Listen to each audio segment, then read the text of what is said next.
Big brain, big brain. See, we can do this. We can definitely do this.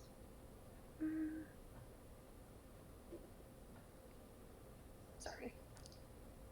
I forgot to turn that off right off the bat.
All right. Let me. All right.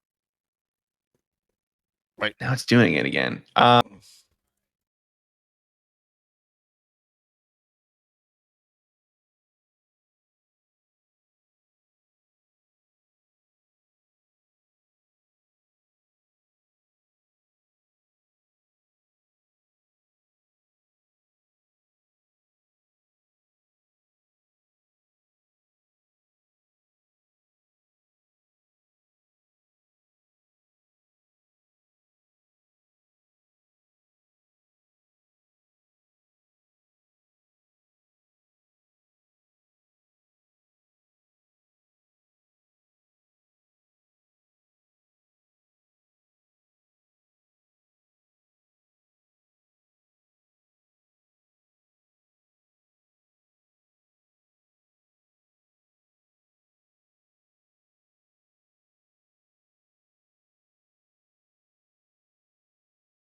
Perfect. All right, guys. Uh, We're only 20 minutes late. It's a new record. No, not really. Welcome everybody. We got Cassell here. We're sitting down. We're going to do a part of our one-on-one series. We're talking about immigration today. I'm gonna let my counterpart introduce himself, tell everybody about him, all that good jazz. Go ahead, tell everybody who you are, what you do, etc., etc. cool. Yeah. Well, first off, thanks, Gibbs, for having me. You can call me Castle on here on Twitch and Twitter.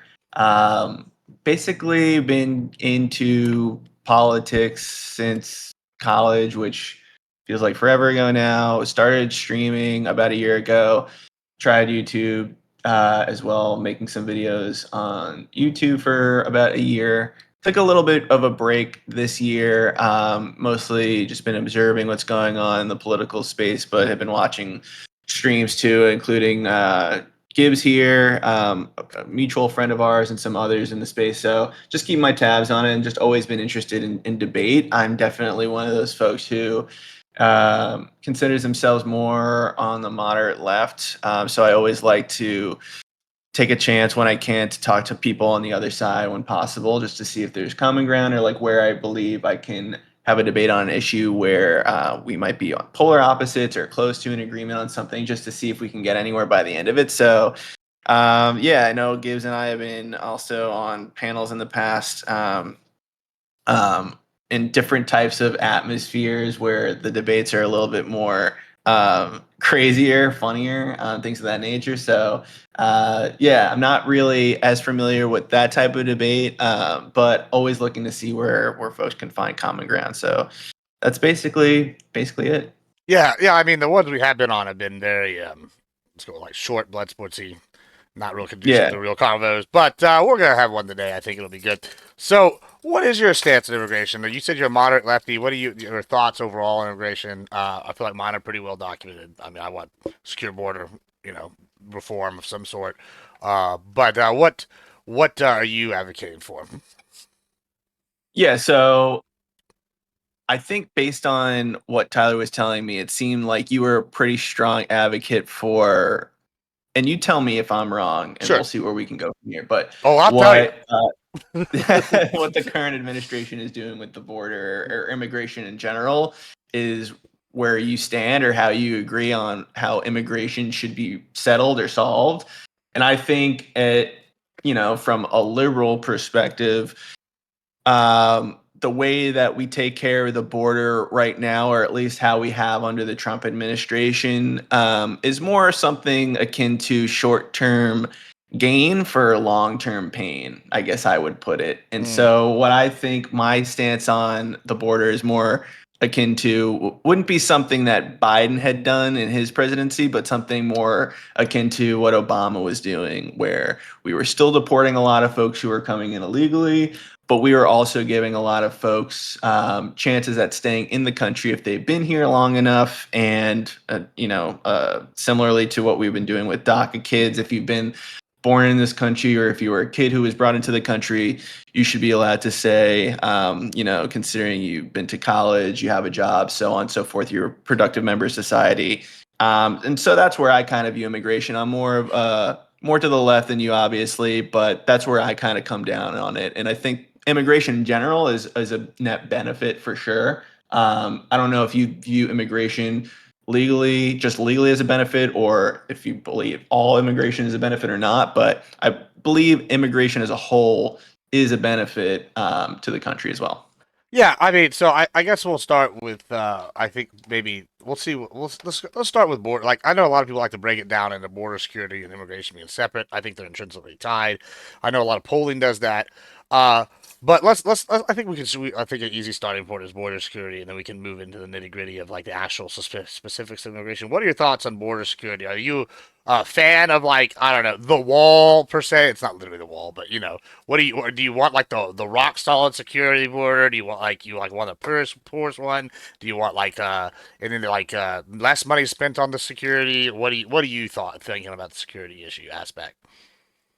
Well, I think politically speaking, I don't mind spending money on border security if it's kind of a tit for tat. What I mean is during the Biden administration, you could have bills where we were spending border security money on building parts of a border where you would appease certain folks on the right, and in accordance with that, then folks on the left would get something that they want from it. So I think in terms of moderation, I'm fine with the border wall. What Trump was doing in the first term, I guess, was focusing all his attention on the wall. And I think a lot more attention needed to be focused on the way that we were letting people into the country, whether that's asylum seeking, judges adjudicating cases for people who are in the country, where people were staying at the border, if they were crossing in and out, people who were overstaying their visas, which is another big problem with a lot of illegal immigration. and things of that nature. So it's not so much that I'm against a wall per se. I just think that the focus on spending so much on a wall could be better spent on other ways of enforcement. That's interesting. I actually vehemently disagree with this take. I think that maybe the most important thing we could be doing in regards to immigration and border security is the wall. Is a actual physical barrier or a combination of drones and satellites and roaming patrols, forcing people to go through in air like inaccessible areas like the fucking desert or the areas of the Rio Grande that are fucking too deep or too dangerous due to wildlife. I think this is actually a major thing. We've seen Texas, for example, take over, literally physically take over 3 different islands in the Rio Grande. Big fan of that. They were absolutely being used for human trafficking. I think part of what people don't realize is that how bad this issue has become on the border, right? Like I literally right before Trump took office, one of my good friends, she was raped and murdered in her home with her like 3-year-old daughter, and then in the room next to her by a cartel member. He like choked her to death, and then it's real terrible. And this is like something that's gone on my whole life. People getting caught in crossfires. I've had my ranch damaged multiple times by illegal immigrants. I like talked to Pisco, and he like kind of like dismissed it. He's like, "Oh, he was targeted by the cartels." I'm like, "No, no, that's not what I'm saying." What happens is they go and avoid these checkpoints, and they'll use these large ranches to go through around the checkpoints that are stationed throughout the state, and then they'll go and they'll eat the cattle because hey, it's beef, it's easy to cook, and like they'll just like waste it, and then it wouldn't even be that bad, honestly. Like I wouldn't even mind giving a cow to some illegal aliens. I have cow, but don't go and pick one of my breeding heifers.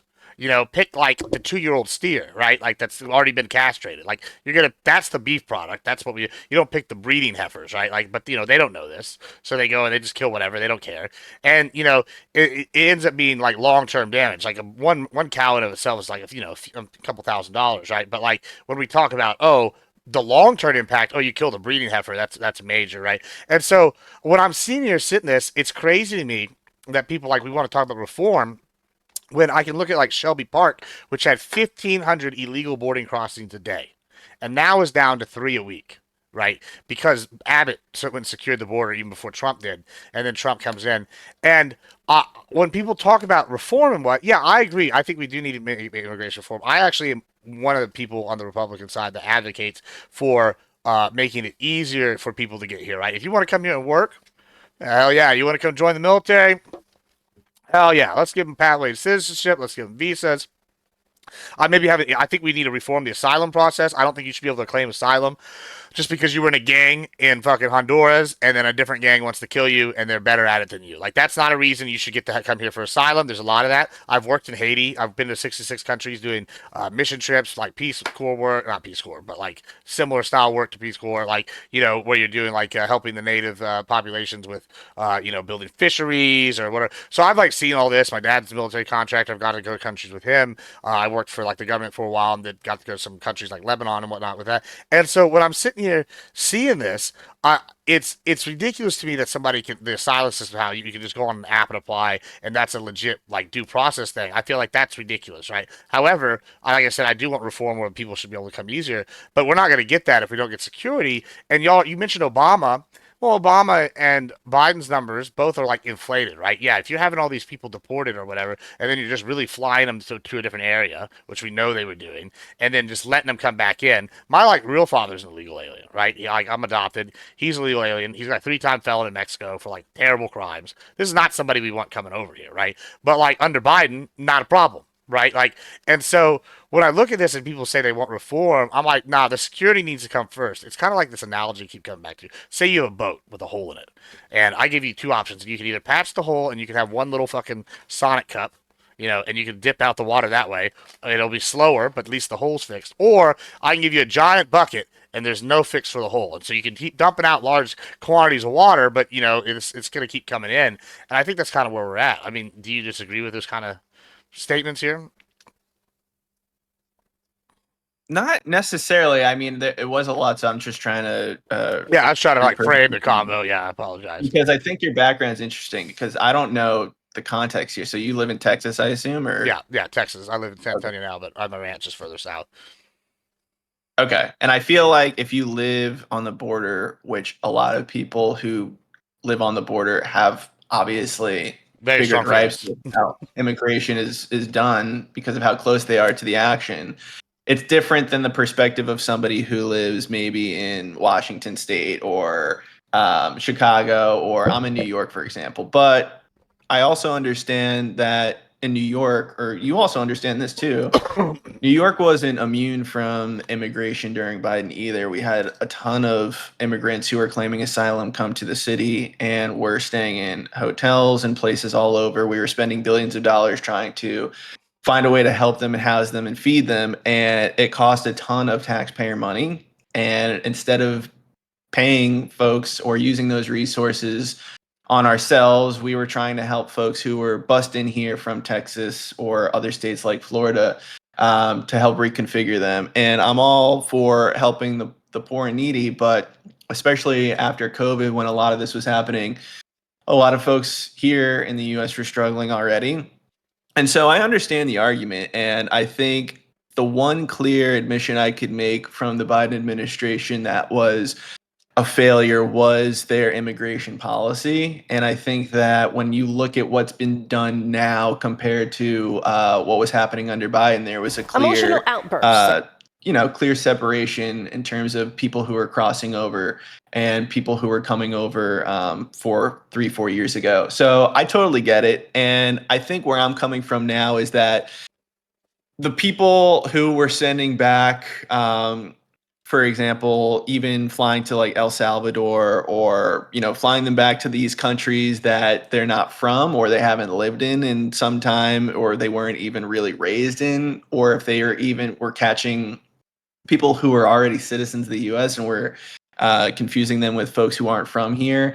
I think there's been a lot of missteps with policy today that have been bad, especially when it comes to the legality or the due process of it, which I know has been a point of contention for some folks in the political sphere. So I just think that there are ways to do it, and I think where you're coming from, it's not that I don't get it or I don't feel like you even have wrong ideas. Like, I agree in the sense that you have to have a strong border before you can start to look at other things. But I also feel like it's not one or the other. I think both can still happen in a way. And I think that there are ways where we can kind of come together to figure out how we do that. I just think that there are some extremes on how we're doing it now that I think push the envelope a little too far for my liking. And I think we're kind of seeing that too in immigration numbers. I mean, Trump's approval on that started out pretty high, and I think it started to come down and level off a little bit. And you can kind of see why, just the way that they've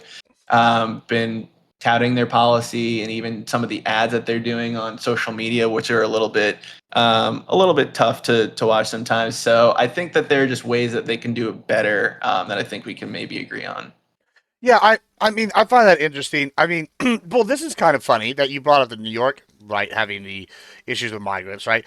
Like, we brought up the immigration issue a lot, right? And nobody wanted to do anything, right? And then we Babbitt shipped people to 3 different cities: Chicago, New York, and Martha's Vineyard. And suddenly, it's now a national issue, right? And it's like, oh, well, now y'all have to house them. Oh, well, now it's a problem, right? They're like, well, you're better equipped to do it. It's like, well, it's not. That's not really the point. The point is, we're having to do this. We're funding it ourselves. Y'all aren't wanting to do it, and we're having all these other crime-related issues, all these other issues. Like, we need, social services. I just posted an article yesterday, or the day before, in my uh, border and immigration little section, if you wanted to look at it. But it basically covers how much it was costing 3 or 4 states, like in the terms of billions of dollars, like annually, to, like, provide Medicaid for these individuals and provide health. That's not even counting like when people don't show up. Here in San Antonio, for example, we had a hospital that cited one of the major reasons they closed down was because illegal aliens were just not paying. They just would come in and they would just leave, right? And it was too much of a burden on them. And so it's interesting to me. I'm trying to find this clip, but the Chicago African American citizens got really, really pissed. And at one point, one of them asked to build, ask their alderman, why can't we just build a wall around Texas, our metaphorical wall, to stop this immigration? And I go, wow, it's crazy that y'all suddenly understand the exact thing that we're talking about when it's applied to y'all. However, these same people were the ones saying, oh, poo poo, look at these racists. And now when it's them in their area, they're like, oh, well, you're giving this big planned low income housing community that's all supposed to be nice, this big $500 million project, you're giving it all to illegal aliens live there instead of the people that you're originally building it for. Yeah, I think it is a problem. I think that the left doesn't seem to understand this. I think that it even speaks to a bigger issue, right? And this is part of the reason why Republicans are kind of mad at Trump in this regard is when he's giving in on the ag and the hospitality workers because he's got donors that are saying, "Hey, it's bad." Like I have to, I don't have, to, I don't, I can't hire legal aliens. I can't afford to pay the fine on my ranch if I like they get busted, right? I have to hire legal ones, right? Because guess what? It'll bankrupt me, right? However, C&J down the road, who's owned by like a subsidiary of Monsanto, or I guess whoever owns Monsanto now, I know they got bought. They can afford to pay legal aliens, right? They can hire 40 workers for the cost it takes me to fucking have two, right? And that's an unfair advantage, like on the free market kind of thing. And people are like, oh yeah, well ag, it's so bad. Oh, who's gonna pick our food? Well, who's going to pick your food? Well, maybe not these corporate companies. Maybe your prices go up in the interim and the short term thing, kind of like you alluded to about, long term versus short term. But in the long term, it would be better because now mom and pops can compete at the same level as the corporates. Your food will go back down as everybody gets a free playing field. Some people will be able to do it cheaper than even the corporate ones because they have different practices.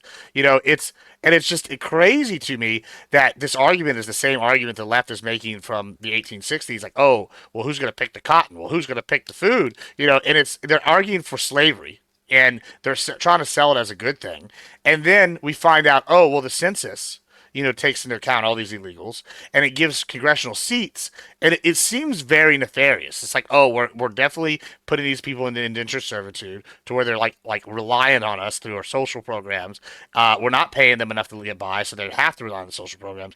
We're getting congressional seats based off this, and it seems like they're all in cahoots. And then we have people going, oh, well, we don't need to ship them all out. We need to give them amnesty, and that's ludicrous to me. I don't know. Yeah, so a couple points there. I think with the Chicago, New York situation, I thought it was a shitty move. Or can I curse? It's okay if I curse. Yeah, you right? can curse. Just don't use like the F slur or the N word or something. Well, I don't think you were gonna do that, but yeah. Yeah, don't worry. Don't be calling me a wetback or something either. That might be bad, but yeah. No, I thought it was a shitty move by Abbott, but it was smart, and I think it worked. And I think it also made people think about it more, and even made me think about it more. I mean, when you have people who are coming up here, I mean, listen, New York is a city of immigrants. Chicago is as well. So we're not, it's not unusual to walk amongst illegal immigrants from, not even just Central America or Latin America, but from basically everywhere. There are refugees everywhere. But it's just the amount of folks that were coming in at one time. We're talking like thousands and thousands per week, and it's definitely a burden. And I think it's something that did make a good political point about how border states are dealing with immigration and how we need to help out more, which I was fine with. If we need to spend more money to shore up facilities to hold people at the border, whatever it is, that's fine with me. So I understand the frustration there, and I think it definitely made a good point about how folks down south are dealing with the border and how people back in maybe New York or these liberal states up north that aren't feeling the immediate effects of that, how we're kind of distanced ourselves from that issue, and we think we're trying to do the right thing for these folks. And I think that's noble if you're trying to help a mom and kid escape drug cartels in Ecuador or Honduras or whatever it is. And I think that's a good thing for us to try to do. But I also think there's a lot of nefarious people as well that try to come over and use that as an excuse. Let me just interact with that statement, right? You said you think it's noble to help like a family trying to escape a drug cartel. Okay, let me tell you why you're wrong. Right, and this is okay because it sounds good. I want to help, Abuela and Consuela and her children from escaping, the fucking Zetas as much as the next guy. However, that's not how it works, right? This is how it works, right? You come here illegally, you hire a coyote, right? The Coyote brings you on. Then you're working for, like I said, C&J, right? Like you're working for C&J. Fabian over here is working for C&J, and he's been working there many, many moons. And then what'll happen is they pay a percentage of their income back home, but then they also pay a percentage of their income to the cartel in perpetuity for like 10, 20 years. They agree to this, right? They're like, oh, we gave you a new life, you're paying. So now the cartel's directly making money off most of these illegals. Now, some of them do have a one time payment thing, but many of them don't. Then what'll also happen is say you have Consuela working at like a hotel. Okay. Not only is she either paying money to the cartel, but say they come, they go, oh, somebody's going to be at this hotel. We found out they're dying. They go look in their records because the cartels keep fantastic records, and they go and look, and they go, oh, well, we have Consuela working at this hotel. Well, now what we're going to do is we're going to say, hey, Consuela, remember how we brought you here? Well, now we're going to use you to allow us to come in here and kill somebody, or set up a thing or do something other nefarious in that hotel. Or, hey, you're going to open up this hotel and we're going to do a drug deal out of it. And so, even if these people are like law-abiding citizens 99.9% of the time, the cartels still have this hold on them, which leads to larger organized crime. That's why it's called organized crime, right? And so, yeah, it seems noble to help these people, but you're not really helping these people. You're enabling more sex trafficking. You're enabling the kind of crimes that we talked about. Most of just like with the Biden administration left like 65,000 calls unanswered from migrant children that said, hey, we're not actually with our parents. We're with other people. They left these calls unanswered when they called for help. So it seems to me like, yeah, maybe there's a disconnect between people, oh, we want the noble thing and reality, because I don't think people understand the reality on the ground. Like it's horrible, but that's what's happening. And by enabling this amnesty, or like saying, oh, these people just here want to work, you're actually enabling the cartels to be more effective, to be here longer, to be like more entrenched in the society. And I think that's the even bigger problem that people don't understand. Yeah, I mean, I don't know the details about more of the organized crime aspect of people letting other cartel members back in. And I know that the cartels are hired to help, these folks get into the country illegally, and they probably do owe them. I'm not disputing that at all. I think, and correct me if I'm wrong or provide some info here because I might not know all this, but are you saying this applies to illegals or folks seeking asylum or anybody going I through mean, the specifically, most. immigration process? I'm not speaking to the asylum. I don't like. I don't have Okay. any information on like if they're like, oh, whatever. I mean, I'm sure there's other problems with the asylum process that we can get into. But what I was talking about right now is specifically people that come here legally, like crossing the border. They're hire the cartels to do Yeah, it, so people who come here illegally, which is the majority of people, by the way. Now it's not the visa say, it's people, the asylum people. oh really? Has that stat flipped? Because Yeah, because previously it I flipped under know it for Biden with the people. giant mass Okay, migrations. but now is under Trump. It's got to be visa overstays. There's Well, based on I don't know if anybody knows that right now because he's just revoking shit left and right.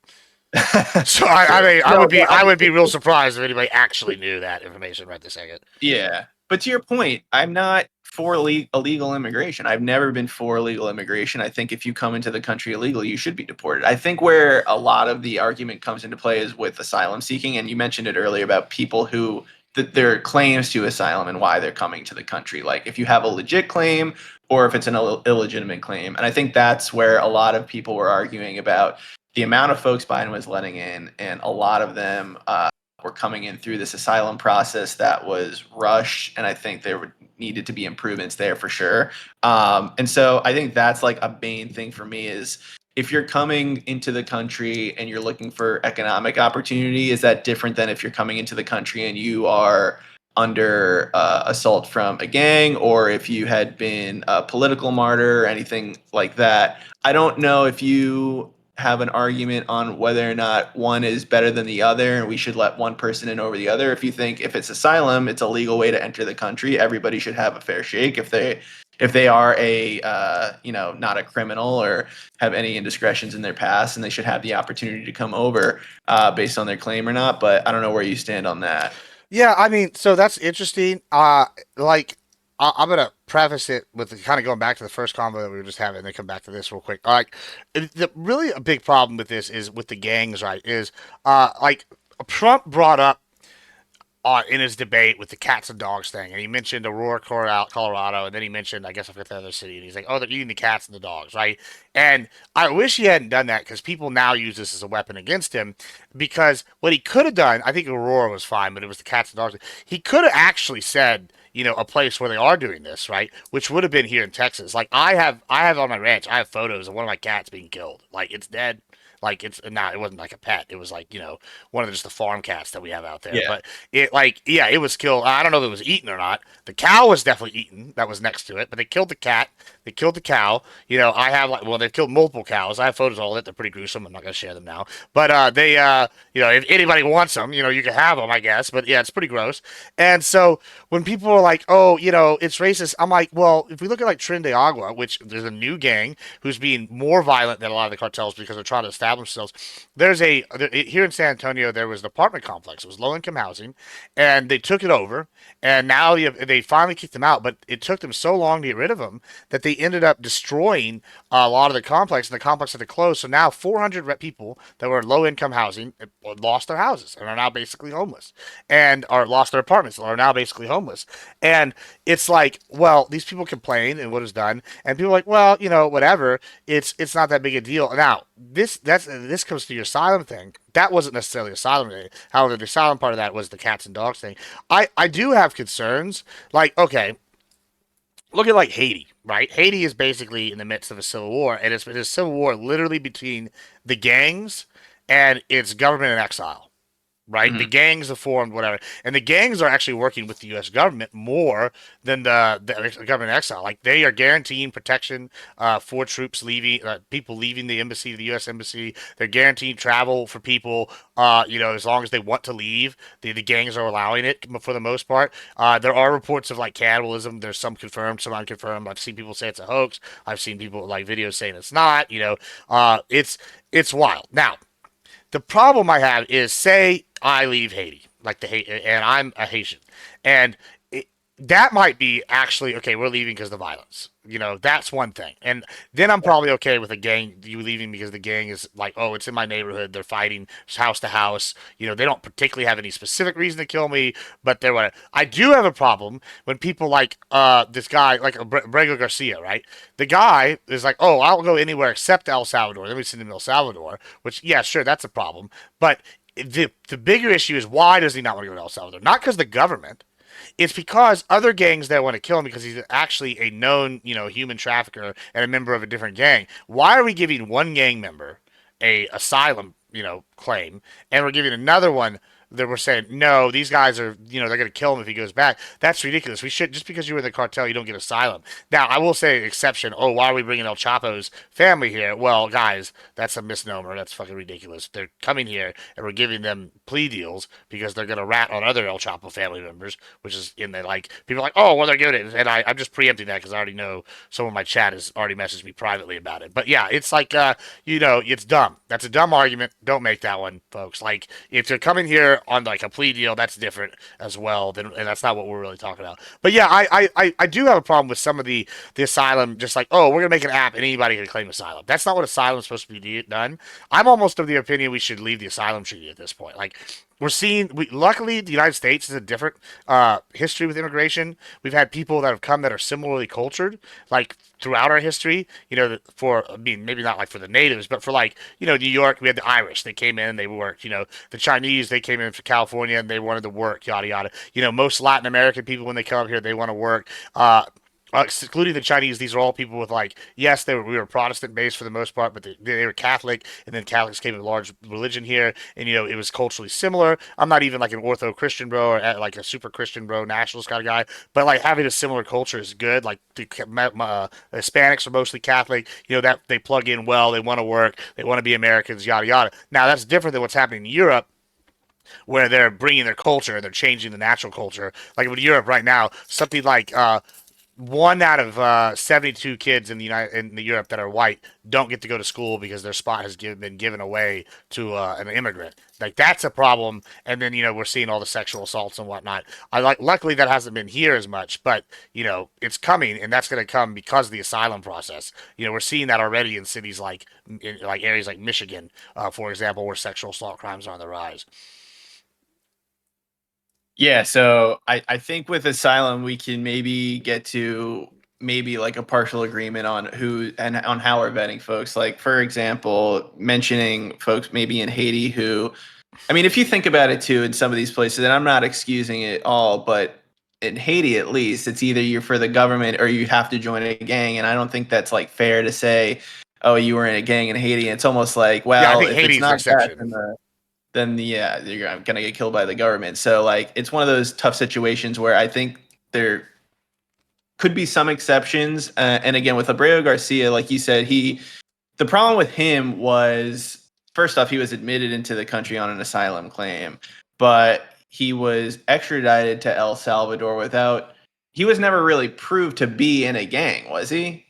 No, I mean we know he's in a. I mean he's got like the guy that he's been busted with had like 32 counts already. You know he had previous ties. He's got people like he had MS-13. I was like, we didn't literally have MS-13, but he had all the symbols that they use. That'd be like if I went and got like a like I don't know, an Aryan like a swastika, right? Like the specifically the Aryan Brotherhood one, and I got it and put it on there, right? I'll put it on me, and people were like, oh, well, you know, he's not actually in it. We can't prove it. He's never been convicted, but I have like all the fucking the gang tats, and I like hang out with all of them.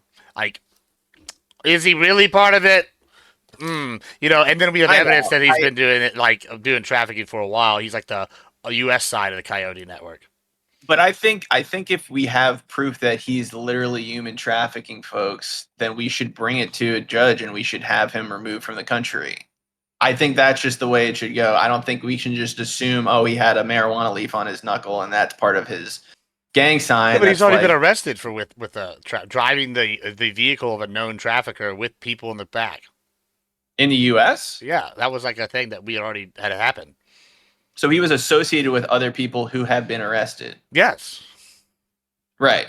So those people who have been arrested have been sent back, Mm-hmm. but then he was just sent back without going to like a court or Yeah, like having a but trial. these people Right. are on asylum. If you're here on asylum, right, and say I'm on asylum, and say you're a cartel member, okay, and we get busted, like why do we need to go through a trial? Why can't we just be like, okay, this guy's here on our whim. We allowed this guy to come here, and he's hanging out with bad people.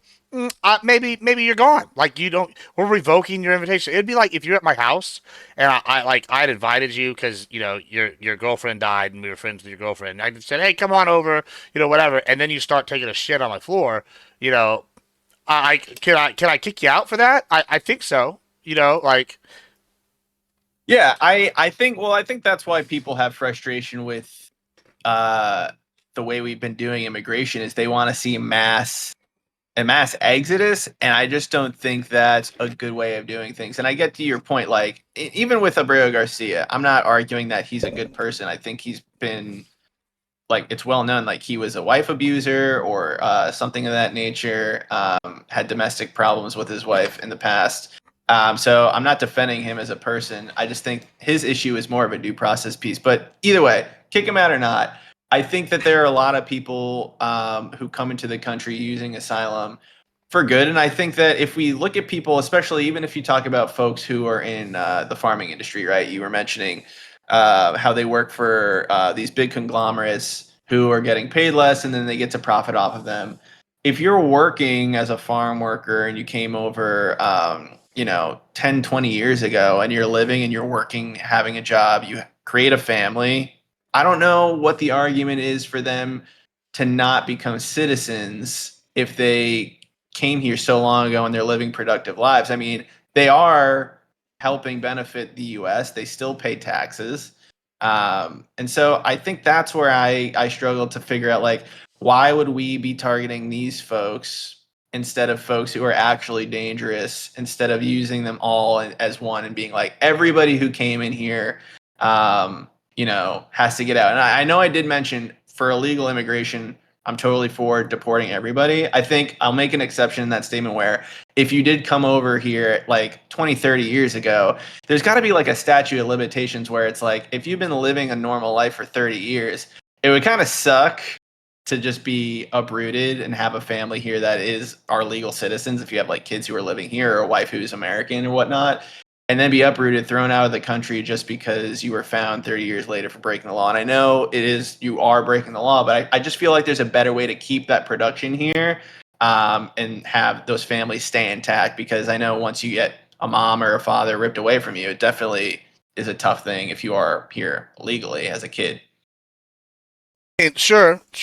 I mean that's bad. It's tough for the kid, but let me ask you this: if I have a DWI, do I get to keep my kid, or do I go to jail? Well, what do you mean as an American citizen? Yeah, if I'm an American and I have hit somebody with my car, or Oh, you killed someone, you or, would have to go to jail. okay, say I just have a regular DWI and it's my second one, I didn't kill nobody, do I still have to go to jail? Yes, right? Yeah. Okay, so do I get to take my kid with me to the jail? To jail now. Okay, is it tough for the American citizen kid to not have their father there? Sure. I mean, Okay, I so think then it's a little then different though. no, it's absolutely the same. These people broke a law, and for 30 years they broke this law. Well, so we're just going to say, oh, yeah, they've lived here 30 years, it's totally fine. Or we're going to go, you've actually broke this law continuously for 30 years, and you've probably enabled more illegal crimes because of this. Would you not, like, want them to be punished for that? Like, just because, oh, well, we're worried about the kid, poor pit kid? Like, since when is that a thing that we've started doing? Well, I think in that case, drunk driving, you have the ability to actually cause harm. You'd have to make the case for me, for somebody who's been here for 30 years and has not committed a crime, or had gotten Yeah, but they arrested did commit for a crime. something. They gave you Yeah, illegally. but That's a crime. who did they hurt in the process? That's what Tax I'm trying to say. taxpayers. But they pay taxes. Yeah, they also are a burden on the system. I think but that's also the case for giving them legal residency here. Then No, they would be part of the system. no, the argument. Well, sure, maybe that could be an argument for that, but at, I've heard as a talking point for decades. Oh, well, immigrants contribute to tax system. That's part of the reason why Texas has sales tax instead of income tax, right? Because yeah, everybody has to pay sales tax. Right. Immigrants, right? Whatever.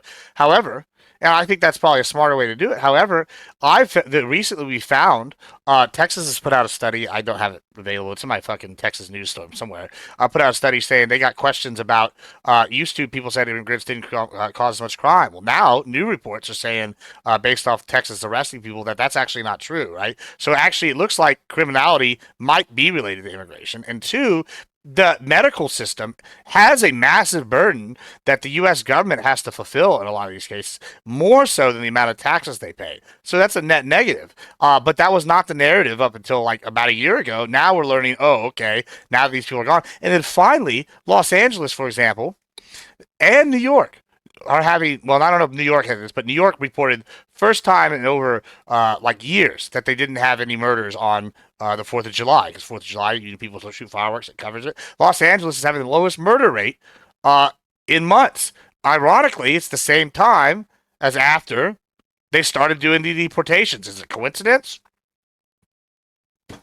I do have a sad fact to report that there was a murder. I think it was like at 11:59 Oh, a.m. that well, day, and on July 4th in New York. Because I remember seeing a tweet from like the New York City police no, commissioner we saying for the almost made first it. time, and they're like, and they had to retract it like at 8 a.m. the next day. They're like, well, the person did die in the hospital, so we have to retract this. That's crazy. But the person who did die and was shot at, they were American citizens. So I don't know if totally you can blame illegal immigration or just immigrants coming over here for a rise in crime. At least in New York, it doesn't seem like they're the ones causing it. And I think if you see it nationally, and I know with the influx with Biden, there were a lot more immigrants coming over, so it may have skewed the data. But I think in the past and nationally, we've seen that immigrants in general usually have a lower crime rate than American citizens here at home. So I don't think that the argument that they're coming in and trying to murder us all is a convincing one, at least to me. And I'm not saying it doesn't happen. There are people who come over here, and I think especially with DUIs and drunk driving, that's an issue for sure. And I think if you get caught in that, then you have to be sent back and serve time. But I think that from Well, hold on. a What's the difference though? Fundamentally, if I get a DWI on a back road and I didn't hit nobody. I didn't cause a crime. I was literally just like a block from my house. How's that any different than arresting an illegal alien for a victimless crime, which I disagree with it being a victimless crime. Well, like I was saying, if you're drunk and behind the wheel and you didn't hit anybody or cause any harm, I think that the potential The was potential. there. Right. And I think if you're on the road, you have the potential to hit another car. Just because you didn't is Okay. you know, So then you already thank agree. God Then for you that. already agree It with is a me. possibility. They've been here No, 30 because years. They've had the potential to create a lot of crimes. They just haven't been but caught. that's my point. But they haven't. Oh, well, then And we I don't think that know. We just haven't caught them. well, I think you have to just assume a lot there. But I think if you've been in the country for that long, you haven't committed a crime. I think that shows goodwill on your behalf that you are a productive member of society. And I think one of the questions that I was going to ask you was in terms of legality. Let's say that a person, let's say that oh man, who's a good? Let's say AOC gets elected in 2028, right? The fridge. She went from hot Latina to the fridge. Sad times. And she's going to say that and the Dems win the Senate. They get a majority in the House and the Senate, and they pass a law saying if you've been if you cross the border at a point of entry or if you apply for immigration, 1 year we're going to have all your papers ready. You're going to become an immigrant legally in the country. If you've been here already for the past 5 years, boom, you're going to become a legal immigrant. All of a sudden, you have an influx of people who are applying. The border is going to stay closed unless you have an asylum claim. But if you're trying to gain legal citizenship of the country, it will take about 1 year's time and you're going to become an immigrant.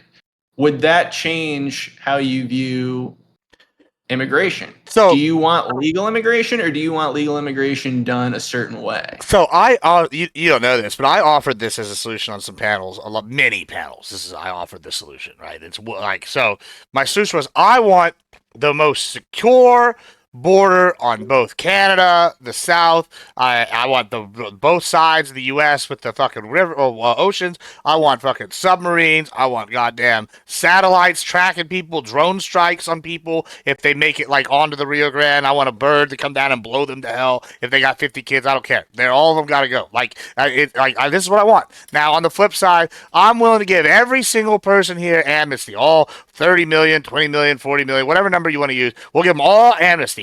And in fact, I'll even grant them one more. This is what I granted. This is before the election. I said, we'll go a year. So anybody that gets here before that year time, let them in. Let's give them amnesty. As long as they don't are like some super murder criminal. They just got to show up, say, come on, amnesty, and we'll put them through the citizenship process, whatever that is. I offer this. Not one Democrat wanted to take that on any panel. And they were like, no, this is too inhumane. Oh, terrible. I'm like, I'm offering giving up to 50 million people this amnesty. And y'all are going, no. So what that tells me is they didn't really want that. They don't want the thing that you're proposing, right? But that's maybe individuals like you want that, but the party leadership doesn't want it. The rank and file doesn't want it. They don't want real change. They want to keep these people coming in a trickle in where they can control them, a big trickle. This is the issue. They don't want actual amnesty because they know once they get this amnesty, these people by third generation vote Republican. It's not what they actually want. So, if they wanted that or wanted something similar, like I'm pretty sure, I don't know if I could sell you on what I sold. Maybe you're like, oh, I don't want my kids getting drone striked. Sure, nobody really does. I don't want kids getting drone striked either. But, I'm willing to go that far just for the sake of the argument. It's like, oh, well, it sounds like hollow words really to me. Like, I don't know. And then you brought up DACA, which is unrelated to this, but like, this is a problem. Once again, this shows how unserious Dems are about this, right? If you remember the big bill that came out and everybody's like, oh, Trump nuked the immigration bill, the border immigration bill. I'm like, well, that's interesting y'all say that because 2 years before, Langston put out a bill that had more judges. He had more funding for the border wall. He had everything in there, including DACA. And he sent it to Schumer. And Schumer was like, I don't know. And then the Republicans rioted. And I mean, not all the Republicans, but all the border Republicans. Every single one of them was like, fuck DACA. This is an organization that's getting like all these people in here. They're doing it the wrong way. DACA's bad. And like, I don't need to go into all the reasons why. Like, people in Texas think DACA's bad, but like, that's a very Texans don't like DACA for a litany of reasons. It's like, it's basically a scam. And then we have places here in Texas that are like holding facilities. And I posted an article right before I went to do the Doge debate on Tim Pool. I posted this article, and what was really interesting about it is it had only been used 3 weeks total, and it's been open for I don't know how many years now, but it's cost us over $32 billion because what they do is they hire people as an overflow facility, and then, but what they're really under Biden, they're basically just releasing people after they get them. They're catch and release. Wait. What's the cost? What's this cost associated with? It's a holding facility. That's an overflow holding facility in Texas. And it ended up being basically now it's a bipartisan investigation here in San Antonio because they think it's basically it's held by Endeavors. And it looks like a total fraud scam, right? Because it's only been open 3 weeks total since its inception. And they're paying some of these doctors on staff like $200K to stay on standby and be in there. So these doctors are collecting $200K a year and never showing up to this place. Like, and they're not, this is one example, right? So it's outrageous. It's like that it turned into this kind of thing where it's basically just a fleece, right? This is kind of why we want to Doge. We don't need to go into all that either, but it's like we see how the immigration system is being used as a tool for the Democratic Party to like stay in power with the census stuff, with DACA, with these fraudulent like holding facilities that are like rarely, if ever, used. It hadn't been used in like 4 years on top of that, and so it's just whenever y'all sit here and you say this thing, and I offer like a actual solution that I think many Texans would have been okay with, they'd be like, yeah, I don't really like that these people are going to be able to come for free for a year, but at least afterwards we're going to have the wall and the problem stopped, and so nobody would take it. I find kind of what you're saying maybe ringing hollow, and maybe that's something you got to talk to with your party, and then I don't know. Yeah, I don't know what other people were saying, and I think that, I mean, based on what I'm hearing, I wouldn't. I mean, I'm not totally there with you, but I think that we could find something there that I would agree to. The drone strikes, we're gonna have to hold back on that, but maybe something else. But I think both parties use. You don't like Obama's policy? You don't like the drone strikes on American citizens and shit? No, I'm just kidding. Go ahead. Well, if they're terrorists, I guess. But I think that both parties use it as an issue to make it relevant when they need to. And I think Democrats have done it, and I think Republicans have done it. I mean, we know that back when Obama was president, there was a bill that Boehner basically pocket vetoed that would have been an immigration bill to solve some of these issues. I know Biden wanted to solve it differently, too, with the Langford bill. Like you said, Langford had another bill that Schumer ignored, which I'll take your word for it, and I'm interested to see what that was. But I think that there are ways that we can solve this that both parties can agree to. And I don't know what liberals were saying to you on stream about your proposal that they were totally against, but here's what maybe where I can think of some ways where I would want to ease up a little bit. But like, let's say under your proposal where we allow folks who are in the country, and then you have like a year time or whatever to claim asylum or apply for legal immigration status and then become citizens. And then we shore up the border. And then what? Does that mean that anybody who wants to come into the country, they're not allowed after a certain time? Or no, it means they have to come through it means they have to come through the legal process. And there's no way to do it other than you come through a legal port of entry, you apply, and then once you're accepted, then you get to come in. But otherwise, no, you're not going to get to come in. Now, we can talk about what reform looks like, but yeah, that's the basic gist of what I was proposing is they're going to have to come via a legal port. Otherwise, it's going to be damn near impossible to the point that you'll probably fucking die. Okay, so what were liberals against that for? Oh, well, they didn't want that because it's going to mess up their fucking system. That's the only conclusion I can come to. I don't know. I mean, I think based on that, I wouldn't be far from saying that that's totally outlandish. I didn't think it was outlandish either, but I couldn't find a liberal, a lefty, anybody that would accept it. Like, and I was even willing to come off like, oh, we're not drone striking, kids. Like we can, maybe they're nets. I don't know, like like net missile. Yeah. I think the stuff in Texas, and I think maybe they're talking about like having barbed wire and stuff. And look at the outrage over the death balls in the Rio Grande. Right. Well, have you seen what those actually look like? What, the death balls? The death balls. They got saw blades and whatever on them. No, they're like a Aren't they orange just, like, large ball. Yeah, plastic balls? yeah, they're an giant orange plastic ball with like Yeah. barbed wire around the middle part. And people are like, they're the death balls, and it's like, well, don't fucking swim out to Well, the fucking death ball then. Like it's not like it's coming I after do you. think if you can prevent people from dying while they're crossing, it's a good thing. And I understand you don't want them to cross over in the first place, but I think that was kind of like, all right, I don't want to unnecessarily have someone just start drowning while they're in the middle of this river. If we can, help put them somewhere else, and then why don't you just arrest them when they get across the border? But anyway, Well, then they get a whole. Well, that's the problem, right? Like, so right. if I know they're illegal and they land, okay, they jump the wall, now their feet are on the American soil. Well, now I have to house them for however many months it takes Right. before their trial. Like, why? Why do I want to do that? Like, why do you just prove they're not an American citizen? I guess if they claim it, but I mean most aren't.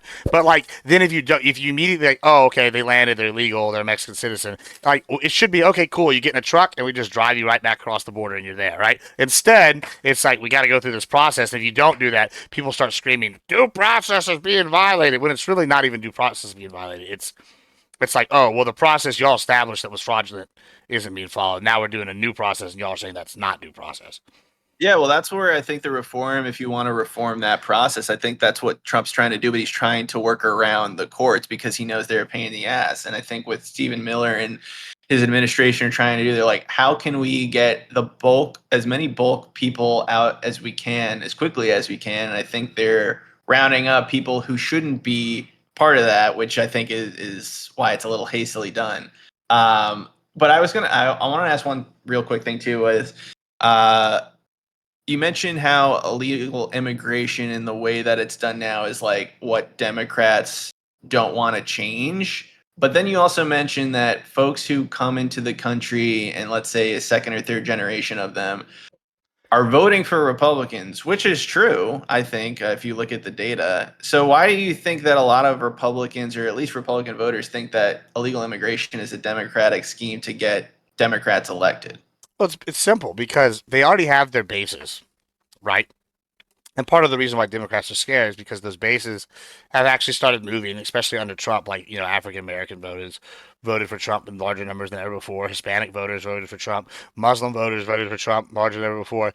And I think what's happening is the Dems realize the only way they can maintain their power base is by maintaining these bases or having new people come in, right? And so second gen are usually very lefty or liberal, right? But third gen is not, right?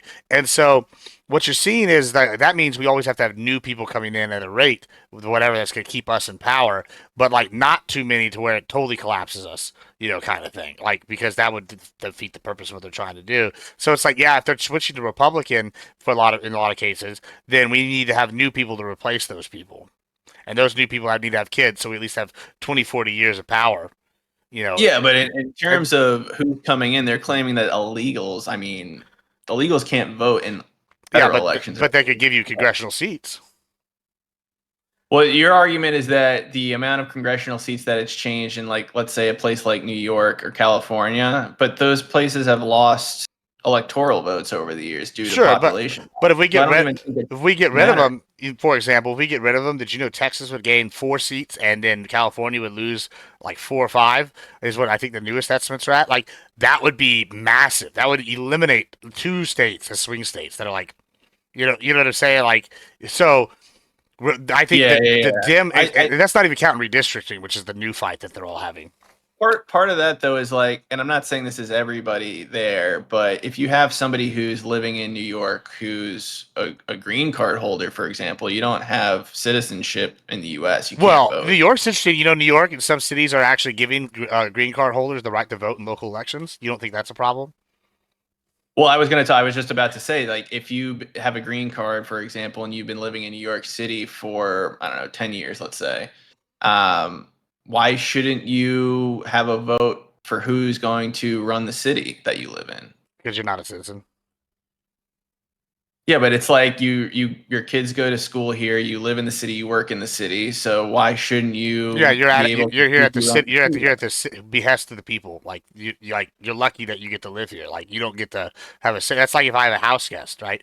Yeah, but Like they're not. I'm saying for people who are here legally, not sure, illegal immigrants. But if I let somebody stay at my house for a year, right, and they don't have to pay, and because oh you got divorced, you're sad, whatever reason, and I let you stay there, yeah, and you buy your own food, right? You have a kid, whatever. Do you get to make the rules of my house, or do I get to make the rules of my house since I own it? wait, but why aren't they paying? They are paying. No, I mean You have to no. pay for a green card. You have to pay for the whole Yeah, but process. You have to pay you're not a citizen. You don't like I still own the house, right?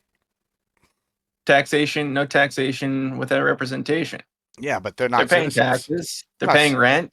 but they're not citizens. Payroll tax. They have a W-2 that they have to Yeah, fill out but every they yeah, year. but if they're legal, then they're here through the process. Either they're done doing the legal alien thing, or they're becoming citizens. Once they become citizens, they get the right to vote.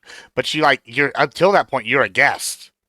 Yeah, but I mean, think about it. If you have a green card, you're here legally, and you're in the process of becoming a U.S. citizen, a full U.S. citizen.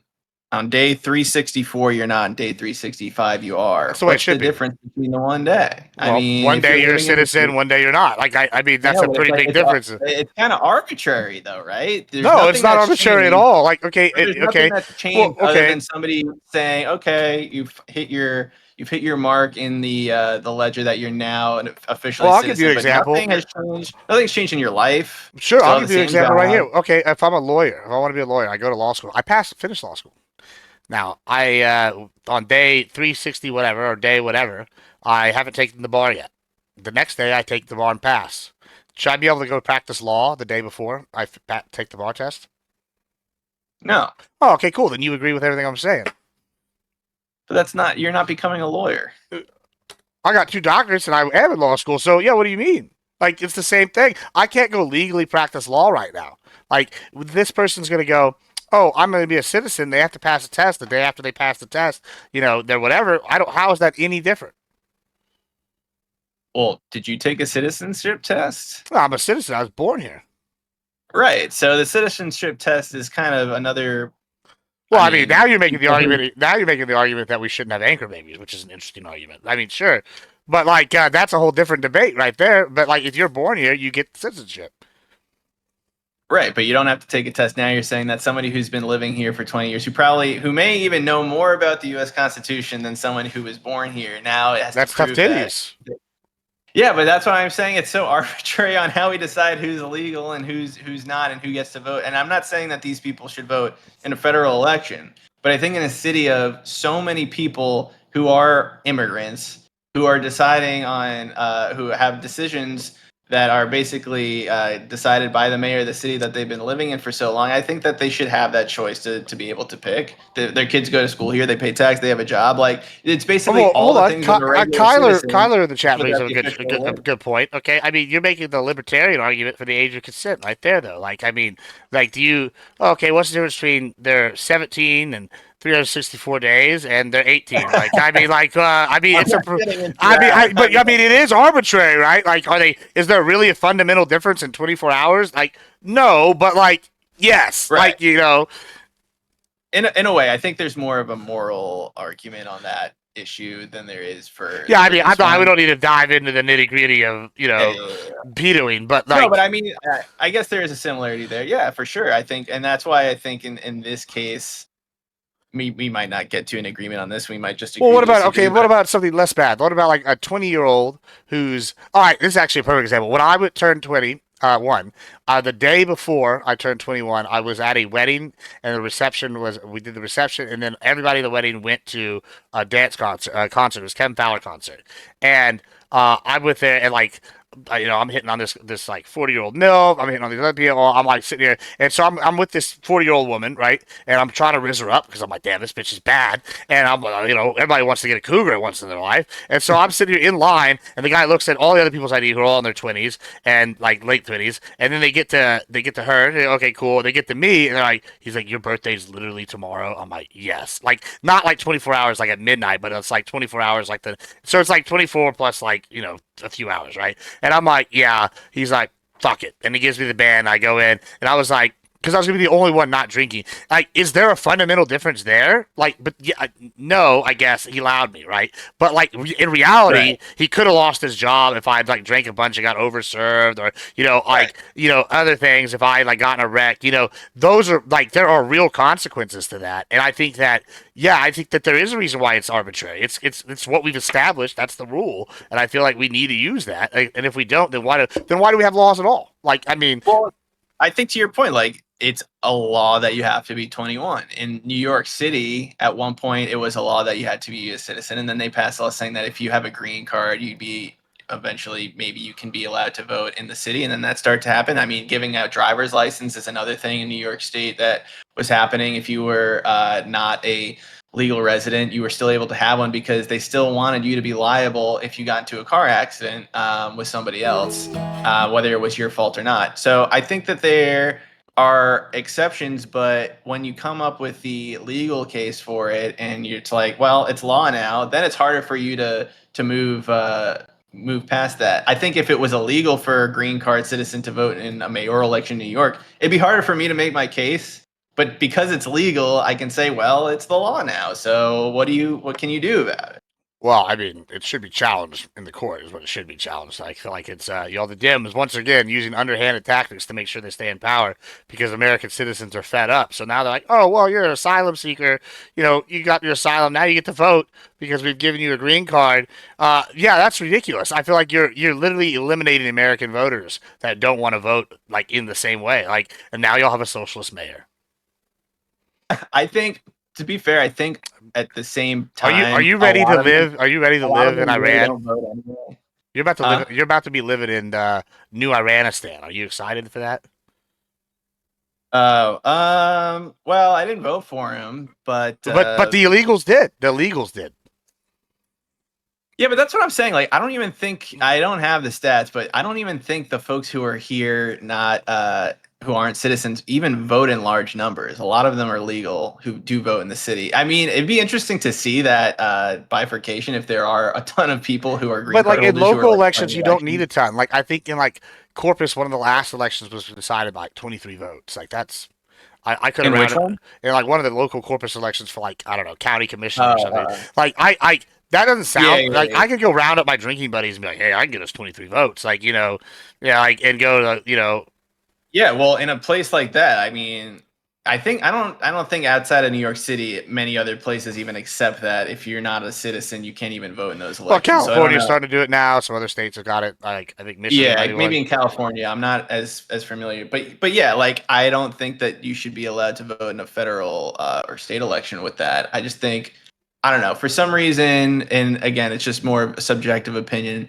If you've been living in a city for this long, you have a family, a job, kids go to school here, like I don't know. I feel like if your life is affected that much in the city you live in, you should have a voice there. But agree to disagree on that. But back to Mamdani, I don't know. I think a lot of people think that he's going to be some crazy socialist mayor, but people forget, just like Congress, you need to have people actually pass an agenda, and he's going to have to make a convincing argument to the people in the legislature that what he wants to do is passable and morally right.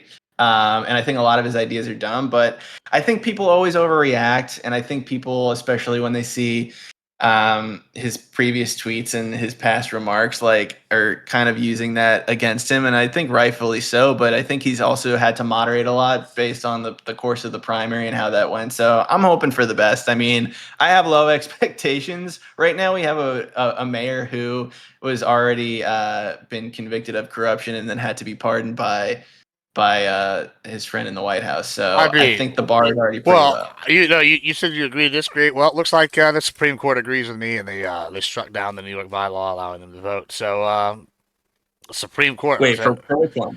for in New York, the non-citizens About voting, green card holders voting in voting. the Yeah, election. yeah. Really? I just posted the article in the my politics thing. Politico posted it. When was that? Let's just look. Looks like 3/20/25. Oh, so it was earlier this year. Yes. Damn, I didn't even know that happened. All right, well, yeah. Now that it's illegal, then And it's I a guess lot of people. 800,000 people would have been eligible to vote. wow. Yeah, and like you mentioned, in local elections like mayor in New York, 1 million people vote, but that's like an incredibly small number for the amount of people who actually live here. So if all 800,000 people did show up to vote, it would definitely change the election based on, the direction they wanted to go. I mean, like Yeah. 30,000 of those people show up. I bet it would change the election. 30,000, yeah, it would have an effect. Yeah, This I mean, I think election, like this maybe not election like for the wouldn't have, mayor, right? maybe not the mayor, but like for sure the Yeah, for certain Congress people on the council, for sure. No, yeah. I I mean, mean, yeah, you're probably especially right about that. I don't know, but I don't think it's allowed for federal. I think it's like mainly like like Right. comptrollers and Yeah, yeah, yeah. your I other mean, bullshit. there are parts of New York City where it's like Chinatown, for example, or I like places in Chinatown. Flushing or Jackson Heights where it's very Hispanic, where you can have certain cohorts of people who they can just support the candidate of their ethnicity and just like ride that wave with them if they want. So it's definitely a thing. I'm sure it is in smaller city races for sure. But yeah, mayoral is a little tougher. Yeah, I mean, yeah, mayor. I mean, obviously, mayor is gonna be the toughest for all of them, because it's probably gonna be the one that gets the most votes. Yeah, Yeah, yeah. in a city like that. But yeah, I mean, well, looks like the Supreme Court agrees with me, so I'm pretty happy about that. Thank God. But yeah, there is a God. No, no, but yeah, moving on. That I don't. I see a lot of issues with that. With like kind of this like this seems like a kind of a trend of policy they're pushing. Also, I like maybe a part of it is also I feel like as a Hispanic, I feel like a black Republican, right? Like, and what I mean by that is people Wait, like, did you say you're Hispanic? yeah, my dad's illegal from Mexico. Oh, are you like half? I'm actually full Spanish, but my mom was No also way. Spanish. Yeah, Did you have but red hair? yeah, but they don't. Apparently, Cortez had red hair. I did not. Canelo. Yeah. I was just gonna say there are people I've seen who are Yeah, Mexican. I'm a güero way. You know what I'm saying? Mi padre dande en Durango. Yo hablo español. Anyway, You speak Spanish too? yeah, bro. Oh my God. I even have a fucking. Let's see where I put it. Of course, I don't know where I put it now that I need it. I have a fucking. I have a full on poncho and hat and all the bullshit, And then You're considered a Tejano or no? well, yeah, I guess. I mean, we're Texian, bro. But yeah, I guess Tejano. No, Tejano would be more like specifically to the music. Now, Oh, really? now at this point, yeah, Okay. yeah, like maybe back like in the 1800s or something, they would have been like, yeah, they're Tejano or whatever. But like now, it refers more to like the culture and the Yeah. kind of thing. Oh, interesting. Wait, Yeah. I feel like I should have known more about you just to like understand something. Not that it really matters in the arguments, but I Yeah. do think that's interesting that Yeah, you have I that mean, view. well, I this think is a lot really I interesting. think a lot of immigrants have the same views on immigration who came here legally that you do. I mean, Yeah. I don't think that's a surprise. Well, I think to another me. thing that I think is weird is like, so I mean you may or may not know this, like, but I fucking hate counterpoints. Right, and I also, guys, y'all are gonna know I use every Why? because he's a fucking Nazi piece of shit. But anyway, we don't need to go into all that. And listen, this is gonna tie into what I have to say about the immigration topic we're having.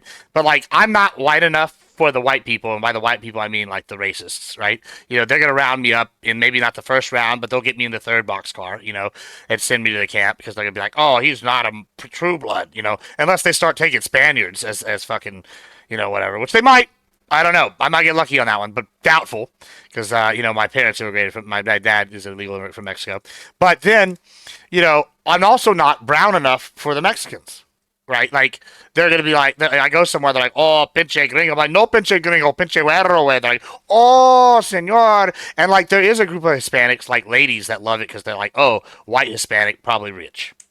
And so, like, from Mexico City, they like me, but, like, Tex-Mex, they don't. So, like, I've had a lot of experience with the racism, right? And when I'm sitting, like, I'm not bitching and saying, oh, XYZ, but, like, I've seen it. Like, I know what the white supremacists sound like, right? They mostly leave me alone. because they're like, oh, he's conservative and he looks white. We'll leave you alone. But like, I know all the dog whistles, like using subhuman. I know the Democrat, they work for the Dems, most of them here. They're like, some of them are in the Klan. They go and do these meetings and they have like the guys that are like actual Klan members that are like public. And then they have the guys that are like, oh, yeah, we're not in the Klan, like Richard Spencer, right? And then they go and like, they're the presentable ones, like your Nick Fuenteses, like these kind of guys. And then you have like Yeah. what we call like operators, which operate in the background. And they have like shell companies and shell organizations. They fund it. Like, I don't know. Like I'll give you a progressive one that does it.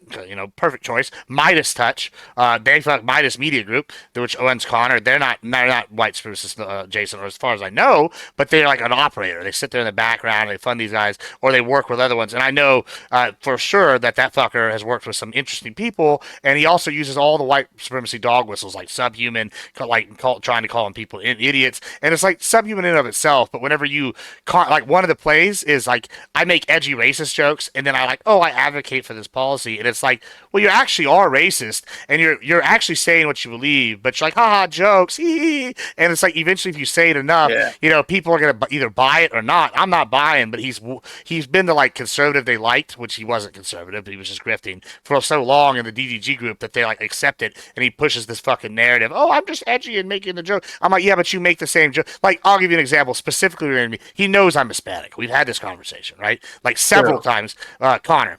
And he goes, oh, on Wick's panel, he goes, oh, well, he's white, so I can make this joke. He's like, we need to end his bloodline. And I'm like, I'm not white though. I just white passing, and you're making this joke. Like that's racism. And you're like, and then he's admitting he's more racist. And I make the racist jokes. Like that's how like this works. That they like, it's very perfidious, where they like sit here and they pretend to be one thing, and like, oh, it's all edgy, and then it's accepted over time, kind of thing. Like it's a strategy that they all use, and so that's why I fucking don't like that fucker, among numerous other reasons. But it is time for immigration.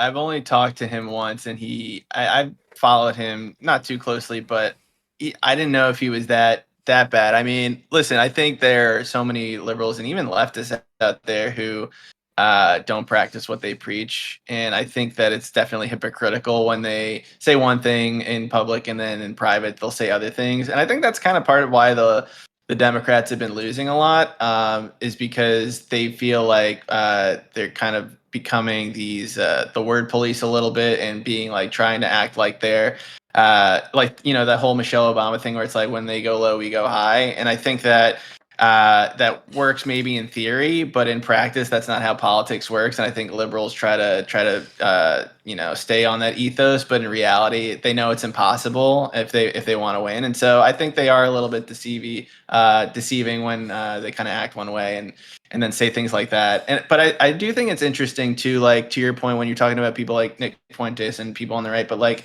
so your dad was an illegal immigrant. I'm assuming he came to the U.S. and then you were born here, and then you stayed here, and he went back to Mexico, or where? Yeah, I mean, luckily I was adopted when I was like very young, like 3 days old. So like, sorry, I missed that. So you were born and then you were adopted, but you were born in the U.S. or were you just adopted? Okay, but I mean, okay, but so I mean, technically, I mean, I guess if your dad was still, I mean, I know these are all like theoreticals, but like your dad being an illegal immigrant and then bringing you here was a net positive for the country, right? I mean, listen, just because we got lucky doesn't mean we should make it policy, bro. Like, There's a lot of luck out there. what if Adolf Hitler had gotten shot? A lot more people would probably be alive today. Like in World War I. Like, who knows? Maybe if a bomb had got him, it would have ended sooner. There's all sorts of shit. Like, just saying, I think it is a little ironic that you've come from a background that you're trying. Yeah, but he's an evil fucker, bro. So I had to hire a private eye and shit to get all my roots, and I do like the 23andMe and one of these other ones. Like, I don't remember which the other one was, to like find out the like all my info about my family. This guy is evil. I don't know if he's part of a cartel, but he might as well be with all the crimes he's committed. He's like a 3-time felon in Mexico. Do you know what you have to do to be a convicted felon in Mexico? Like, holy fuck, bro. Like, and like he's like 3 times. So like, I don't actually don't think he is part of a cartel, but he's an evil fucker. And this guy should not be here. And like, I guess I got lucky that I got adopted like 3 days old and lived with a good family. Because from what I understand, my mom is also a drug addict or something, right? And so I'm like over here going, oh, I got lucky. Now, who got worse? There's the luck. Was the American populace lucky that I was born? Maybe. Was my family lucky I was born? Sure. But like, if I had been raised by them, I'd probably be just as bad or worse than they are, right? Like, Maybe. so like, Yeah. an antidote is not what I want to make policy on, like, especially. No, of course, but I do think that does. I think a lot of, and again, I don't want to. I know anecdotes aren't a good way to enact policy, but like when you talk about DACA kids, I know you said that a lot of people in Texas don't really like the DACA policy, but isn't that really kind of what it is? Is folks who are younger or born here who are growing up in the country. I think those folks are easily more malleable to conform to what America is like and what Americans are, how we behave, how we go through society. They are brought up in a system that's different from where they're from. And I think that's easier to change somebody for the better than if they were stuck back home in Mexico or they had to go or if they were deported back with their parents. So that's where I do kind of come down on like the kids who are here from illegal parents. I think that they at least having a chance here is a better opportunity for them and for the country. But I don't know. It seemed like you were against DACA more for Yeah, some so the thing with reasons. DACA specifically, and the reason why Texans hate it is because it's not used the way it's supposed to be, right?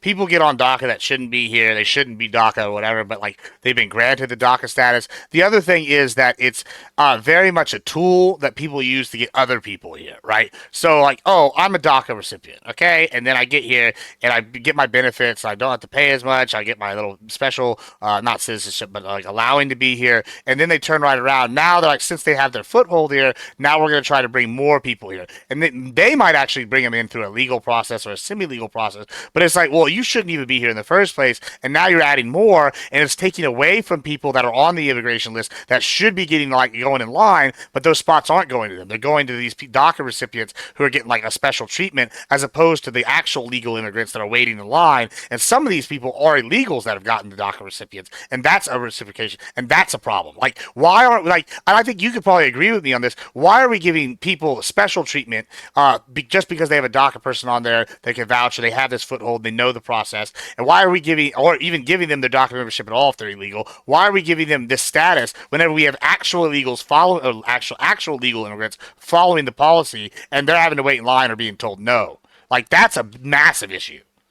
Like, Well, I think the argument, and I'm not saying I agree 100%, but the argument is that if you're waiting in line legally, it's because you have the privilege to wait in line legally. And if you're not, it's because you don't have the opportunity or the time to wait in line because you're either in I mean, financial, that's not always true. economic, There's a lot of or immigrants that live trouble. in like Brownsville, Matamoros, Nuevo Laredo, where they actually like live like like they basically spend all their money to do the legal process, and they're living like in extreme poverty, even worse than the Yeah. like the ones that do it illegally, because they are choosing to go through it and suffer, and they're waiting because they're like, I want to get there and I want to stay, right? And Oh like yeah, I that mean, I'm not saying that it's should be everybody, 'cause there are rewarded, people who will right? spend every red cent, but that's another thing too. It's like if you're spending every red cent you own to come into the country legally, and it's taking you a decade, that's also messed up too. Like these are poor I people don't who just want disagree the with that. opportunity to be I here. mean, I've already advocated we need to make it easier. Like, for people that want to come to work, I mean, especially we need people for bodies to fight China. Like, this is maybe going to sound kind of like heartless,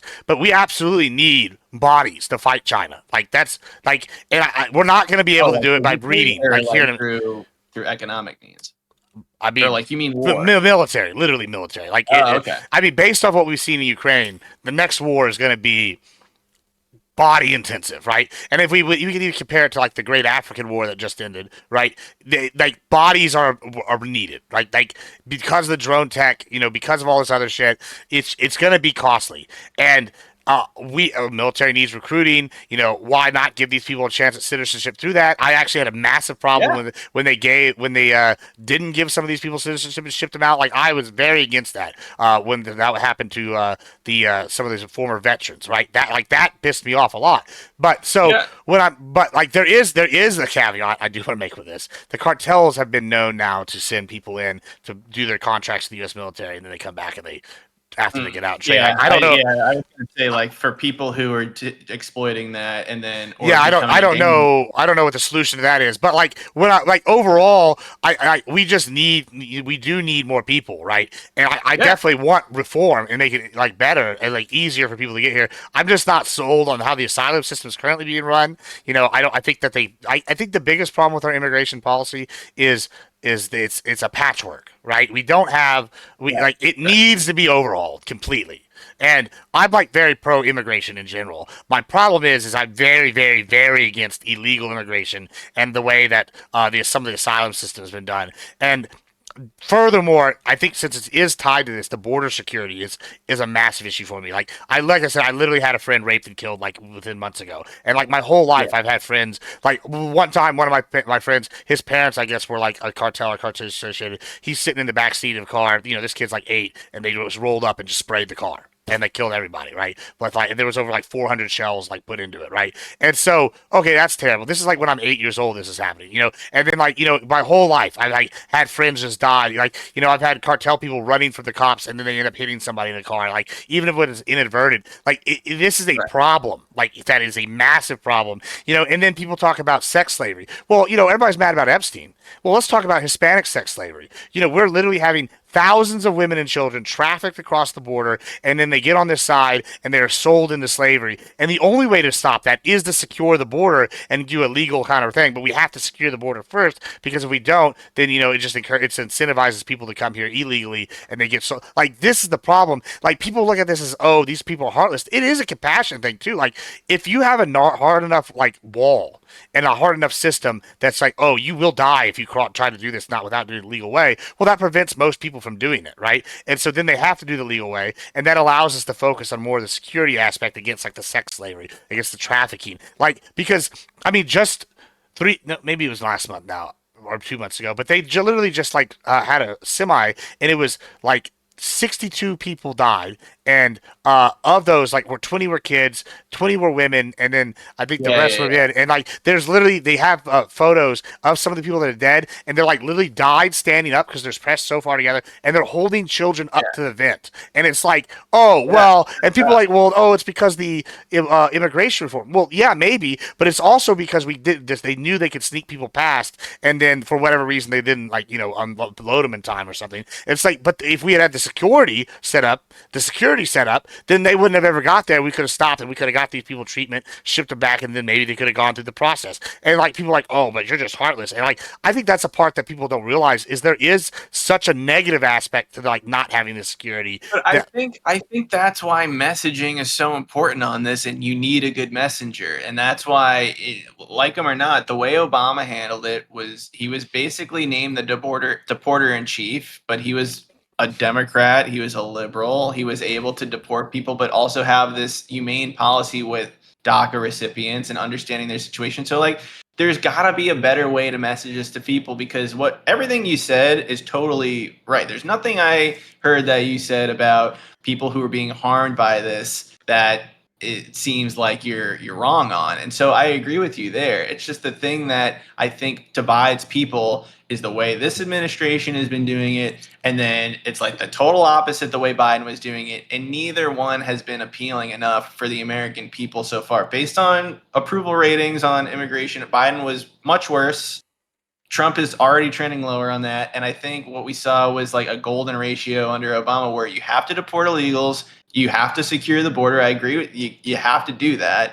But there also has to be a way for some type of compassionate, immigration system that we can still have, where we're still taking into the account that there are going to be bad actors. We have to do a better job vetting folks. We have to have and hire more judges that can get through these cases a lot faster, instead of having folks in the country just sitting here and can do whatever they want in the meantime, and sit at the border. And so I think there are just a lot of things in a comprehensive immigration bill that can be done that, I mean, based on this conversation, I really don't think we're that far apart. Like, if we're both for legal immigration, I already think that's a majority of the issue, because I'm afraid of that becoming an actual issue and becoming partisan, where people just don't want any legal immigration at all. They want to stop people from coming in here because they think that anybody else from outside the U.S. is taking their benefits.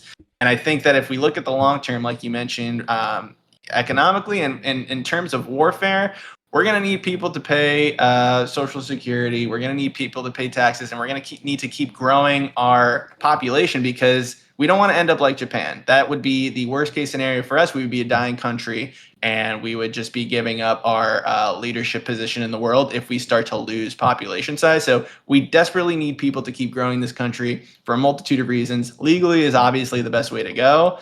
And so that's kind of where I'm kind of summarizing all of what you Well, said and adding a bit mine. yeah, I also want to say, like, I see the chat's talking about the culture aspect, and we kind of touched on this earlier, and the Hispanic culture is very similar to like American culture because they're like Catholic, they want kids, they want a traditional lifestyle. Like this is something that's very good. That's very different than I think. Like, well, that's not very nice.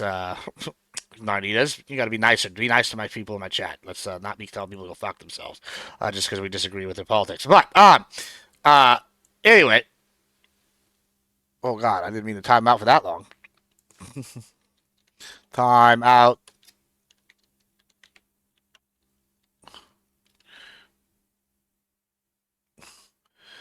How do we untime out somebody here? We gotta untime out. No, sorry, 1 second. We gotta do. I didn't know how to use this new what is it, 7TV thing.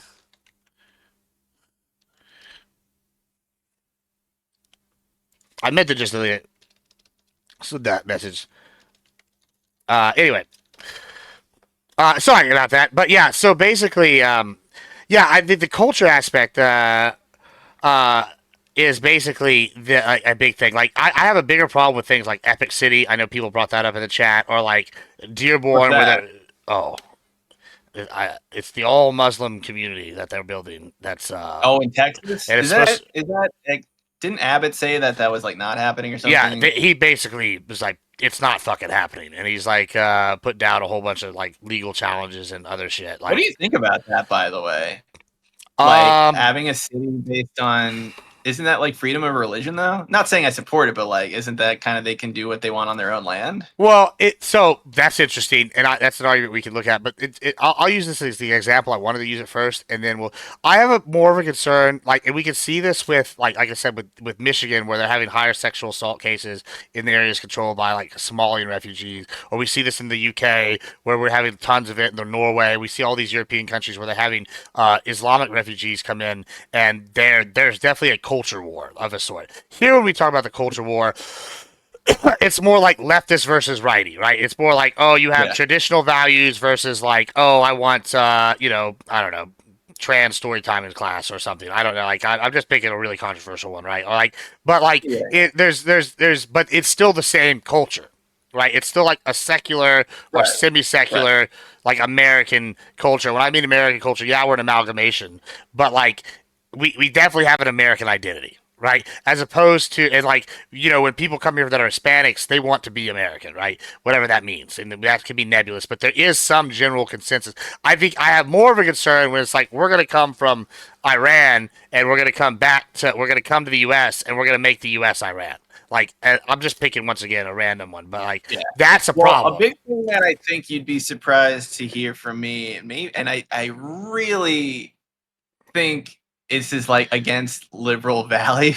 So I don't know if I should say it or not, but like, I really hate people. I can't say hate, but I really dislike when people are trying to live the life that they had in their previous country instead of living the American That's life. why I hate It's just Californians. They keep coming to Texas and trying to California my Texas, and it's terrible. that's a little different, but you know what I'm saying, right? Well, if It's you like, hold on, if you move because the economic policies have led to a bad thing, and then you want to people vote, from California who are moving to Texas are conservatives. They're not liberals. well, Who are that moving to Texas. depends. Some of them are, but then there's your If you got off, maybe. But, yeah, but yeah, then you have all your tech bros, and those guys are not, right. you know.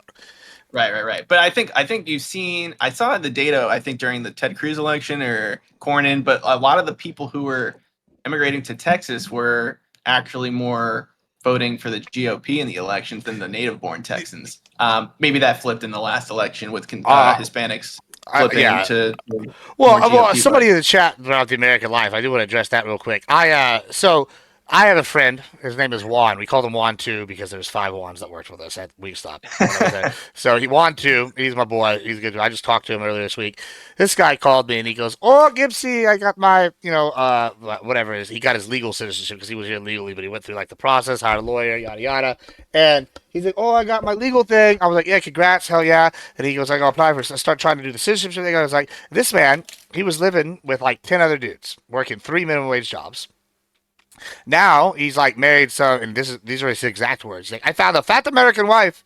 I don't know why I'm giving him a Russian accent. He's Guatemalan, but he's like, I found a fat American wife. He's like, I'm going to have 10 children. I bought a Porsche, brand new Porsche. I got a Porsche, and Gibbsy, I have Oh, a damn. yeah, because he works all the time, so he just goes home and then he drinks like himself to sleep for like an hour, and then I guess he smashes his wife, and then they fucking have a kid. So he's like, I lived in and I bought a house, $100,000 house. I'm like, oh yeah, that's the American dream. This guy's coming here. He went from like stuffing pesos in his mattress. This is literally what he did, and back home to hide from whatever groups are in the cartels and like Guatemala Right. to like coming here to like have a bank account, buying a brand new Porsche, like having a house. He's working 3 jobs. He's having kids. Like married a fat American woman. I guess that's what his type is. I don't know. I don't know why he keeps making sure that he's very clear she's fat. I think. I guess that's a thing. More Christian I guess that's what he likes. I don't know, but like that's the American dream. Like he loves it, bro. And he's a big fan. And Yeah, like, and I I want more of that. And like Yeah. less of the liberal sissies, like yourself. No, I'm just kidding. Like the liberal sissies that don't want to work and are want like, oh, I'm a special snowflake. Say my pronoun. Fuck all that. If you have to worry about your pronouns, we don't. Then you're not working hard enough. Like Well, listen, I disagree with how they want to live their life and have things handed to them and have special, sayings and pronouns or whatever. It's a free I country. mean, I'm just kind of but memeing with I that don't one, but I don't think that's as bad as, and I think maybe what your chat was alluding to, and maybe what you were talking to is like people from other countries bringing either extreme, yeah. They're not talking about religion. Juan. They're talking about like Ahmed or Muhammad or something. That's what they're talking about. Sure, and not to discriminate against Ahmed, but there are certain subsets of the world where they are more extreme, for sure. And I think that that's definitely. I don't know if it's a concern for me right now at this moment, just based on. I mean, what the U.S. is 1% of Muslim, I think, or people who are practicing Muslim in the country. It's a very small percentage, but I do think it's one of those things that I noticed during the Israel and Palestine debates is when something October 7th happened, which was awful, and then people on both sides of the aisle were talking as if they were living in Israel or living in Palestine like right now. And I think that when we talk about these issues, we can talk about them and understand the significance of why it's bad or why something is happening or why Israel is bombing Palestine or whatever. But like what really annoys me is when people are acting like we have to prefer or like show some type of allegiance to a foreign nation just because they're Israeli, right? Or just because you're Palestinian. Like you're an American citizen. Your number one priority should be what's happening in this country. I'm half Irish and half Italian.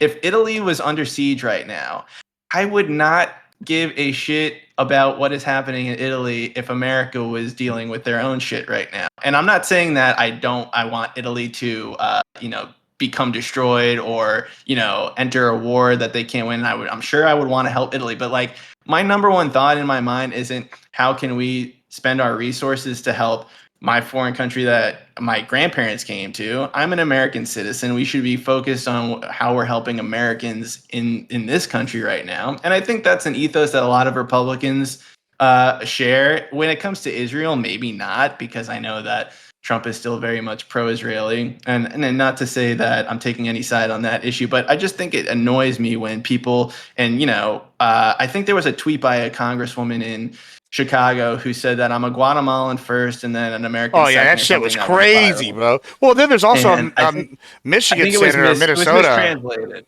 Yeah, well, there's a Minnesota mistranslated. representative at their House level that's actually admitted they were an illegal alien. Like the idea that a legal alien could be elected to Congress of like a state is terrifying. Yeah, well, if you're an illegal alien, I think that is actually terrifying if they were elected.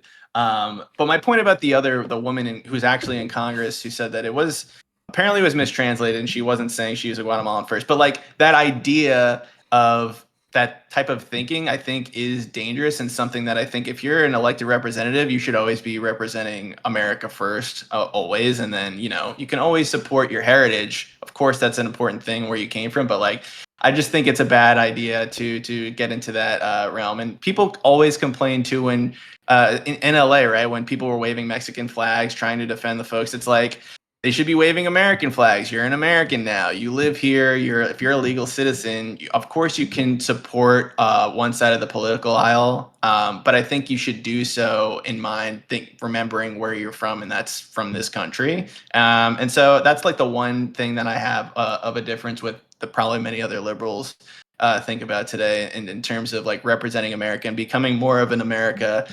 Like that's where I definitely feel more like of an America first type of country, or like my ethos there. In other ways, obviously, I'm more liberal, but that's one big thing to me that I become more passionate about for sure. So the culture thing is important, is basically what I'm trying to say. I think culture is important. I'm not saying that I'm afraid about it changing anytime soon, but I think it's something to be wary of, because like you said, in Europe, it's a lot different. Those countries in the Nordics that are trying to deal with their immigration policies and people coming from different parts of the Middle East and Northern Africa, it's a lot different than the immigration that we're dealing with here at home. And I think that's just something in the future you have to be wary of. Yeah, it's definitely something. I don't know.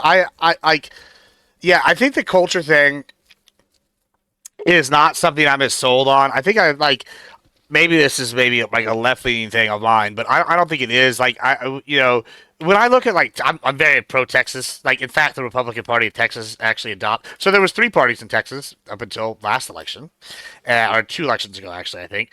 And when I say 2 elections, I'm just referring to the presidentials. But like they about I don't know, about 8 years ago, 10 years ago, the third biggest party in Texas was the Texas Nationalist Party. Right, they wanted to be their own country, and they actually ended up Okay. winning a third of the positions at local levels. Right, and these are not the like Confederates. South will rise again. These are like we should have never joined the U.S. The Texas Republic was better. Like, and I won't lie. Since I'm adopted, I consider them my family, right? In my family's history, they were backed President Lamar. President Lamar was the second president of Texas. They wanted to be the stay in their own country, etc., etc. Like, I have some very sympathetic leanings. Like, for example, remember the Alamo? You ever heard of that one? Yeah. Okay, you know where the cannons from the Alamo are at? They're at the Colonel Gibbs Hotel in San Antonio. Like, like we're like I'm about as Texan as we can get, right? Like from my adopted side, right? And what people don't realize, this flag behind me, this is the first national flag of Texas, right? It's made by a Hispanic guy, right? He's a Tejano. Like Tejanos fought when it has people argue, oh, Texas fought for slavery. Well, maybe all these states did, but Texas only had like 1/6 the population of slaves. Because why? Ranching isn't conducive to slavery, right? What happens when you're a slave on a horse in the middle of rugged terrain with no fences and it's the middle of the night? Yeah, you're gone. Like it just doesn't work, right? And so when people are like, oh, all these things, and then Santa Anna killed all the slaves when he came in because he didn't care, even though Mexico made it illegal, he didn't care about slavery. So like I found that argument to be whatever. But like the pro Texas national movement is like not like the Confederate movements in some of these other states. They're very much like whatever, and they have a major influence. In fact, now the reason I bring this up is the Republican Party of Texas has adopted the Texas National Party, and their official stance is prepare for breakaway. And like we're not going to advocate for it at the federal level, but we're going to prepare. That's why we have our own grid. That's why we have done a lot of other things that are like Texas only, so the Fed can't involve. That's why like we have our actual own military. We have the Texian military, which are our own branches, not just the Texas National Guard. Like there's all these things. This is officially like recognized by the government, and so it's very like when I sit here, I see these things, I go, okay, yeah, there is a culture thing to the U.S. But like with Texas, we have our own special national identity and our state identity. But like there is things I can define as American, right? Like we like to fucking win. We don't lose wars, and when we do, we're pissed about it, and we fucking start plotting, right? Like we're gonna beat you different ways. Maybe Vietnam's a bad example, but we won the long-term Vietnam War, right? Because now they're fucking capitalists, right? And so it's kind of like we're very good at these things. We sell our things. We like have this power. Like, okay, we're capitalists in general. What's the American dream? Well, the American dream is buying a home, having kids, living a life you're happy with, right? Not being persecuted by the government for whatever you believe. I think there's aspects to this. I think that, however, I do think that there is a culture war aspect to some of this immigration stuff that is bad, and I like. Yeah, I think that some people, when they talk to racists, they're like, yeah, obviously the racists are going to be like, oh, brown people bad. Yeah, that's not what I'm talking about. There are some that's going to be like, oh, MS-13, oh, the cartels. But if you've watched any of the recent interviews they've done with cartel members, they're like, we respect Trump. you know what we're going to do? If Trump comes down here, we're going to fight to the death. But you know what we might do instead is we'll just appease him and not do these things and wait for him to get out of office till we get the person that's going to do. Like, they're willing to sit there. They're business people, right? They're like, you can Right. reason with the cartel. You can't reason with like a fundamentalist, right? And that's the problem I have with like Epic City. They openly stated they're going to be a fundamentalist. Like, that's a problem. Now, you do posit something interesting with that. Is I'm about as individual liberty as you can get. Like, if you want to be trans, I don't care. You do that. Right? I had a trans girl save my life, right? You know, I had it for Halloween. I had a trans individual do my hair. Like, you know, I don't care. I go out with the gay people all the time. We go out drinking. They listen. Nobody likes to party more than the gays. I'll tell you that right now. Like, That is true. they're fun as fuck. They're hilarious, and they say some of the wildest shit. Like, they'll make a racist joke. It's funny. Yes, they're not actually racist though, right? It's not like Connor or whatever. Like, they're like, I don't care. Like, they're fun. I don't care what you do. You want to do some cocaine? Hell yeah, I like some cocaine. Man, pass it on over here. Give me the plate. But like, I'm also got my religious background. You know, we want to talk religion while we're passing the cocaine thing or playing around. Sure, we're like, yeah, and Jesus, whatever. I don't care. We can do all that. I don't care what you do in your own home. Now, I do care once like you're methed out and you go eat somebody's face. Like, that's a problem, right? But like, we're not like, if you're in your own home, I don't care what you do. You can be gay, you can be trans, you can do whatever you want. I think most Texans are like that, and we only really have problems when it's like, oh, like a trans in sports, and it's or something like that, where it's like actually hurting a protected women class, right? Which is a big difference. I know people want to get in that, like, one of that debate, but the reason I'm bringing all this up is because I see this, and I see Epic City, and I see what people don't realize on the left, I think, is that fine, Republicans will play this game too, and you don't want them to do it because then you're forcing the normal Republicans to get in bed with, like, not the Nazis because they're socialists, but like the Klan people. Right? And you're going to have them do things like, oh, this new all-white settlement, where at first, well, we're not going to have any crime. We're going to all have this I can't say the word, homogeneous fucking culture like the Nordics. We're going to all have these things. And then, well, while we're at it, we're just also going to throw in the gays, too. We don't want the gays there either because we want this Christian thing. And, like, that's going to get accepted in that area, and then the Muslim one's not, and you're doing this for a shock factor, and then you're allowing areas that are having the Muslims, they're going to go, oh, look at the crime rate here. Like look at, like, Dearborn, you're having more sexual assaults. Now, I don't know if all their crime's up, but I know sexual assault specifically is, right? And then you go and look at, like, this crime city that they're building with them. If they build that, they're going to be like, well, our crime rate's very low. Well, I mean, sure, is it the culture thing, or is it the fact that you have Klan enforcers walking around making sure that you're not doing shit? Like, and like, that's the problem. Like I don't want to be in bed with the Klan. But like, it's like, if I go take an issue to you and I say, hey, my ranch is being damaged, my cattle's being killed, my friends are fucking dying, and you tell me, fuck you, you're a landowner in Texas, and the other side said, hey, I hear you. We're going to build that wall for you. Or we're at least not going to get in Abbott's way and let him build it. Which side do you think I'm going to go vote for? Well, I think that's the problem with politics today is that we have, and I'm not saying you're saying this, but the excuse of like, well, you're driving me into becoming alt-righter, or it's like, well, you forced me or at least being in bed with like, them. Yeah, but it's like, and I don't want to. It's better the devil you know kind of thing. Right. But and for you, it's like, why aren't we finding another option here that makes sense for everybody? I think that's the problem I have, where it's like, well, I have that problem too. One extreme is taking or exploiting this one side of an argument, just so that they can have more voters, or they can like garner more people who support them, instead of thinking about like the bigger picture of like the long-term future of what is right. And I think that's why both sides have become more extreme, the left and the right today, is because they're like, oh, well, if I can find this wedge issue and then I can ostracize the other side by calling them certain names, and then grow more and more of my base. And then it becomes like the middle is starting to shrink, and then these two extremes are popping up. So it's like, well, I don't want to be associated with that extreme, so I guess it's the other extreme for me. And it's like, that's the problem that we have today. Well, I absolutely agree with you. I absolutely agree with you. And I mean, and this is why I like host these kind of shows, and like have discussion panels as well as doing the debate. Like on like the debate panels, I call it infotainment. It's it's WWE for nerds. That's what it is. Like, why do people watch Pisco? He's relatively entertaining. Why do people watch me? I'm kind of like a WWE, and so for the left, I'm their favorite heel. They're like, at least Gibbs is funny when he's saying his shit, you know. And then you can convert him slowly over time, or like, oh, you know, at least if we're on the right, they're like, yeah, Gibbs, yeah, you know, he's saying the shit that the quiet part out loud that we want, like, you know, cool.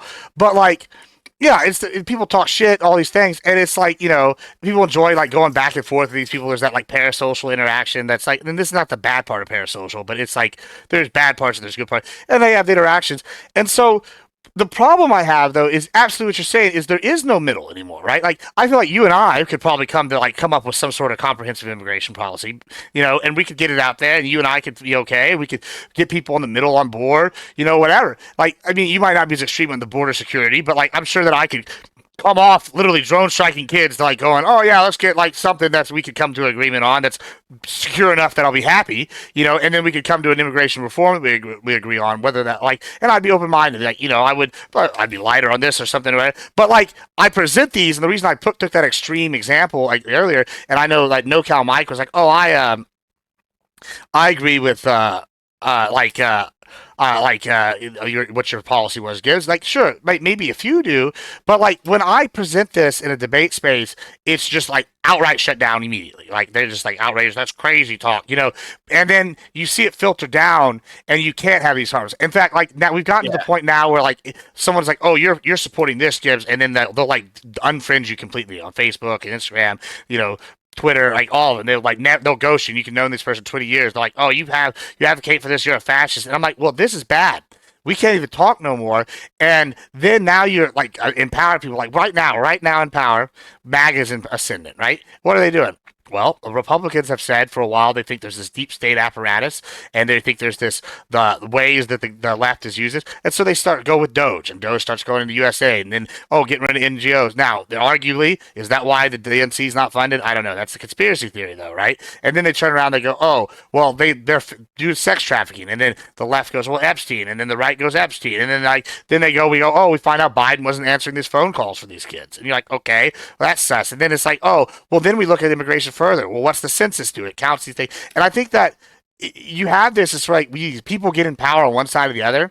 And because one side's played not fairly for a while, then the right takes over and they get in there. They're like, fine, if you want to do it your way, we're going to do it your way, but be more effective. And I think that's what Trump's done is he came in, he litany of executive orders out the gate. He has a Congress that agrees with him on most things. They're pushing things through. You know, he's got state legislations in the states that he wants to push it. Like right now, Texas just put out arrest warrants for these people that left and didn't give them a quorum. And now we've got to the point where the middle is gone, and I can't reach out and talk to people about policy and make a compromise because one side has been like, oh, we're rigging the system, and now the other side is like, well, fine, it's our turn. And I'm almost sympathetic to that because it's like, well, you have to undo this, and why would you want to go and make compromise when we have all the power now? Because you know, I'm kind of two minds. It's like you've burned me enough times. I'm going to stop making compromise, and I think that's kind of where the left has done this to the right. The right is like, fine, we're fed up with the bullshit, and then people are like, I think you're genuine, but I think a lot of people on the left are like, no. We're not going to genuinely talk about this. We don't want to compromise. If you compromise, and I think you can see this on your own side. If you compromise with the righty, they like Kel, for example, right? Kel comes on these shows all the time. And like it ends up being the right wingers that defend her to her old crowd because they're like, "Why are you coming at her so hard? Y'all are literally trying to eat this person just for having a different opinion on one issue. You agree on 99 things." And I think that's the right has now reacted to that, and and we're just kind of fed up with this. Like, oh, well, y'all say we should do this, but like then y'all don't do this kind of thing. Yeah, I feel like it's always going to be like, well, you started it. And the right's going to say the left started it, and the left is going to say the right started it. And I think we've come into a place now where, like you said, like Trump 1.0, it's no surprise I'm not a fan of Trump, but like looking back at Trump 1.0 compared to this Trump, he's like supercharged this term compared to his first term. And I think if I even like look back at his first term, I'm like, all right, we survived that pretty well. Like it could have been worse. Like there are things I didn't like, but like overall, like passed one tax bill, whatever, culture war stuff, yada, yada. It was whatever. And now Trump 2.0 is like, holy crap. things have out the gate have changed so drastically with how they're trying to perform their goals this time around than it was in Trump 1.0. And a lot of that has to do with the people around him this time and who he's appointed to these positions who are, I would say, more extreme in their position on the right than the first term, obviously, which I don't think is a great thing. But I think that in turn has turned people who are liberals or Democrats off from the Democratic Party, and you can see their approval rating is the lowest it's ever been. And now that we're seeing Democrats, especially like you brought up the ones in Texas who are fighting back, now we're seeing people on the left being like, great, this is what we should be doing. We should be fighting back just as hard as they're fighting us. Yeah, it's a And now feedback it's loop. kind of like a feedback. Exactly. It's like a feedback loop where it's like, well, if you're not going to fight as hard as them, then why am I going to support you? So then Democrats see this as like, all right, we need to be more extreme. We need to do more things to get our side back so that we can get voters out in the midterms in a year or two. So I think that's a part of it. And I think another part of it, at least in the streaming space, is definitely audience capture. I think that's a big problem because like most people, if you want to stream and you want to do this full time, you need to keep growing an audience, and becoming a character, becoming more entrenched in your views usually is what grows that. Becoming like a name to a certain position in the political space is what does that, or being bombastic or whatever that is. And I think that's a problem because then you turn into, and I don't know if you're a fan or not, so no offense, but like a Candace Owens who is just totally off the rails, but has millions and millions of followers, and she spouts the most insane nonsense. But it's because her audience has kind of pushed her in this direction because she wants to keep growing her revenue. She wants to keep growing her fan base. And so I think it's just another different type of feedback loop where you're getting audience members who they're like, you said this thing or you agree with this person, I'm unsubscribing, I'm not doing this. And you're like, damn, well, I don't want people to be turned off by what I'm saying. So maybe I should be more extreme, or maybe I should tout more of these views that are like not allowed, that we're not allowed to say online, or whatever that is. Or even trying to get banned on purpose. It is a fine line, right? And this is why so I get mad when people are like, so I've got banned off Twitch one time, and it was actually for a good reason. It was I got banned for like 2 days because I had a girl twerking in like a thong on there, and then we came back, and 3 days later, the same girl, she's a schizophrenic. We didn't know this at the time, but she now we do, and she was talking to the voices, I guess, and started screaming the F slur while like stripping like at people. It was real crazy. So they gave me like an indefinite ban. I'm like, okay. So since then, right, I came back and I got, I'm fine now. We're not banned now, but I came back and, you know, I've never broke rules. I say pretty crazy shit. Like, I mean, drone striking children crossing the border, like, is a pretty wild statement to say, right? I'm not arguing for that for the record. It was an example, but it's the one that Right. people keeps coming back to. But like, so it's crazy, and it's not a bannable thing, right? But like, I have a problem with people like, oh, you can't say anything. The censorship's too bad, yada yada yada, and they're like, oh, XYZ. I'm like, because I say stuff. It's already a biased platform against me, and like, I'm not having these problems, right? Like that some of these other people do, and that's fine. But I do agree with you on this, like this audience capture thing, right? Yeah. Like most of my audience, I have like a 45% audience, right? Like mine's 45% lean left, 55% probably lean right. And, Really?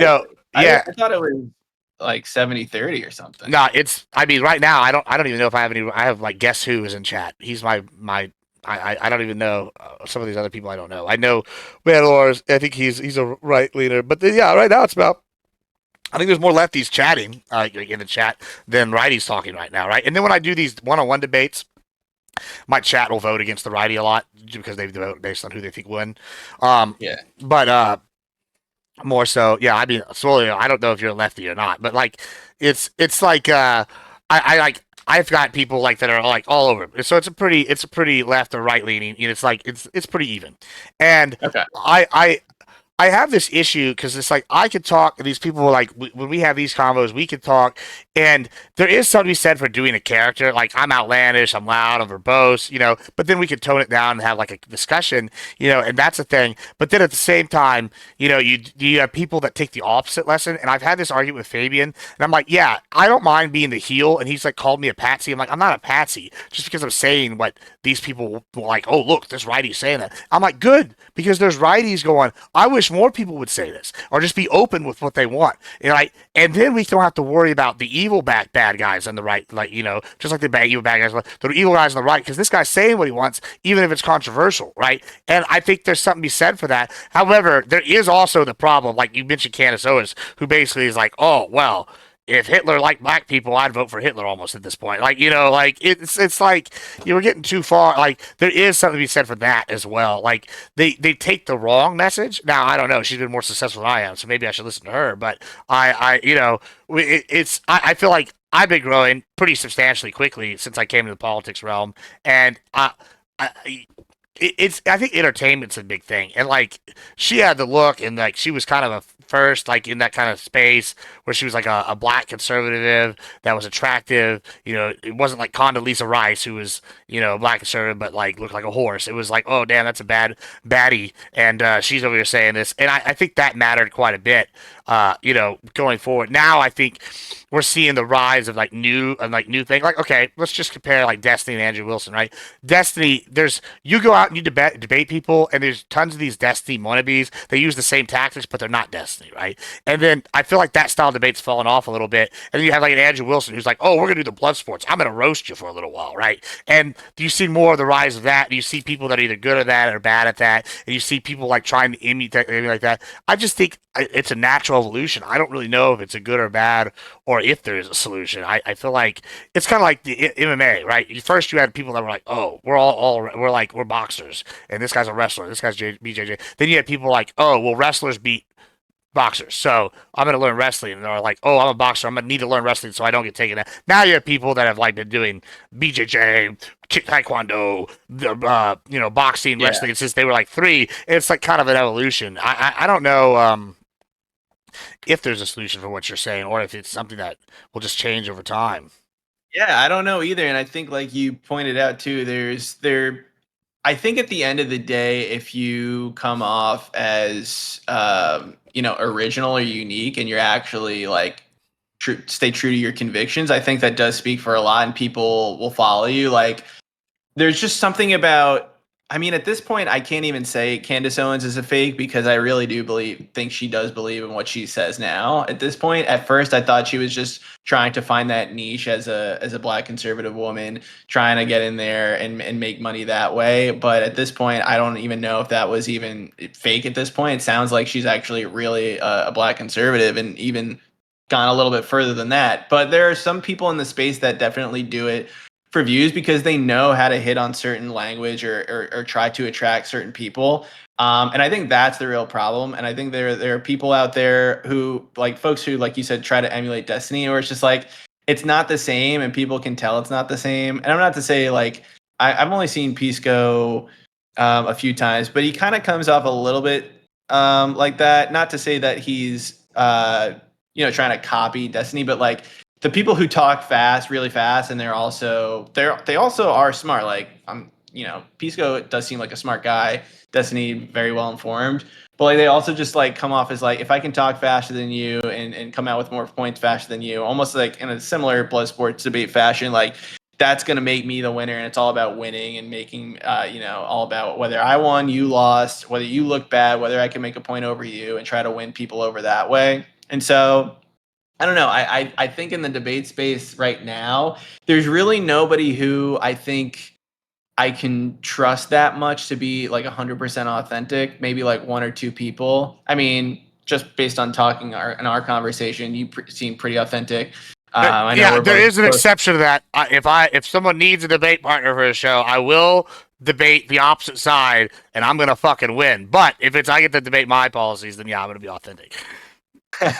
Yeah, and like Tyler too, like, I know he's a mutual connection of ours, like, he seems pretty genuine, but like, I feel like it's harder to come by those types of folks in the space, because it's more to like a race to the top, people stepping over each other to become like the next million subscribed person on YouTube and whatnot. So it's hard to see like and how to trust people. And then like, you have folks like, I'm sure you've hung out with folks too privately, and it's like, oh, this person who I've debated with or had arguments with, like, they're totally cool, they're totally normal, like, outside of this debate space, Oh or yeah. like they're a totally different person.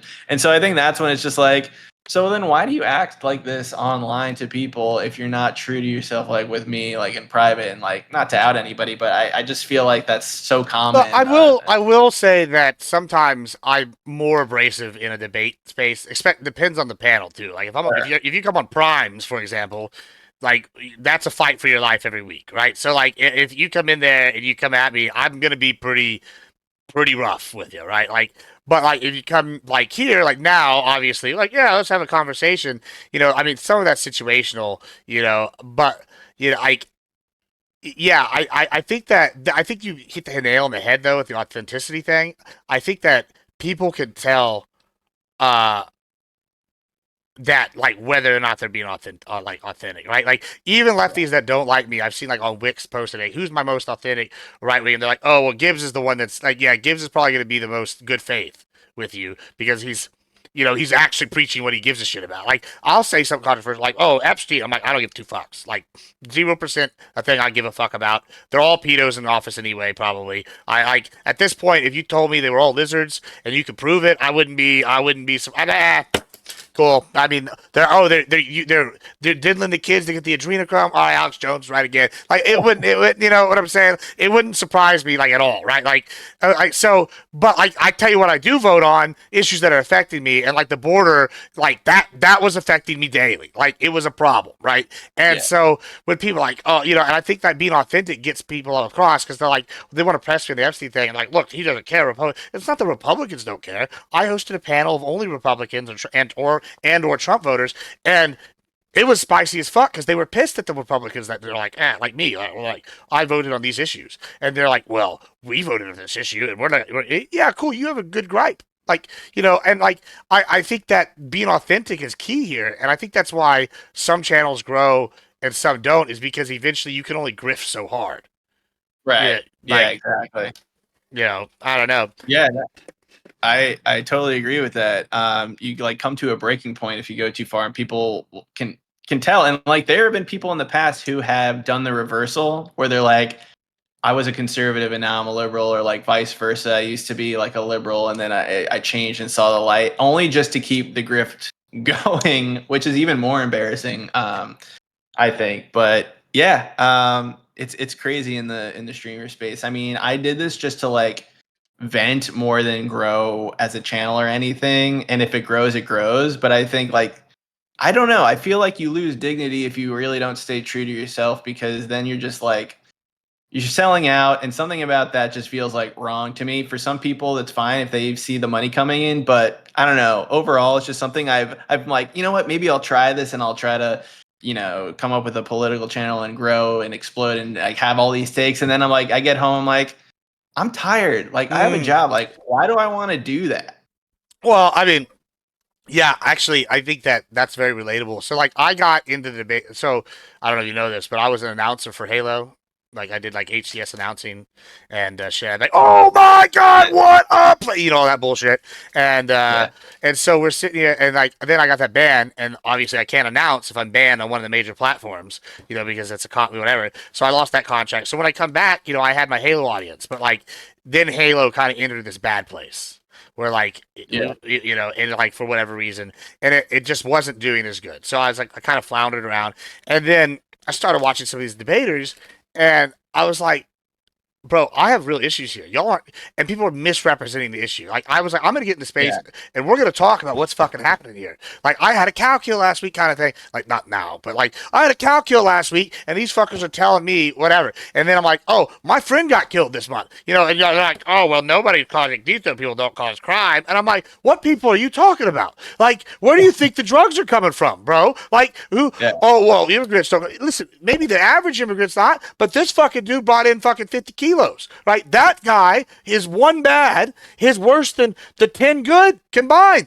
That's bad. We need to do something about. And they're like, oh, wow. And so immigration was the issue that got me into the debate space. That and guns, because I'm Texan, and if you fucking come for our guns, it's a goddamn problem. But like, yeah, so I'm sitting here, I'm like, I go on these panels, and I'm just like, beating the shit out of these guys on this topic because I'm like, I have real world lived experience and I've got like a degree in this. And like, not only that, I'm Hispanic, you know, I got a certificate from the Bush Library in Latin American political thought. I have like ancient and modern political thought certificates as well. Like my minor is history, my major is politics. Like, and then I got my other shit. We don't need to go, but like I'm like coming in here just beating these guys over the head over this immigration talk, and I'm like, y'all are just like spewing talking points, and I think that, like you said, the authenticity is key, like because you know you could grow from being authentic, but then you're fucking tired. Like Yeah. I've been trying to do 4 shows a week, right? I've been trying to do. I go on other people's.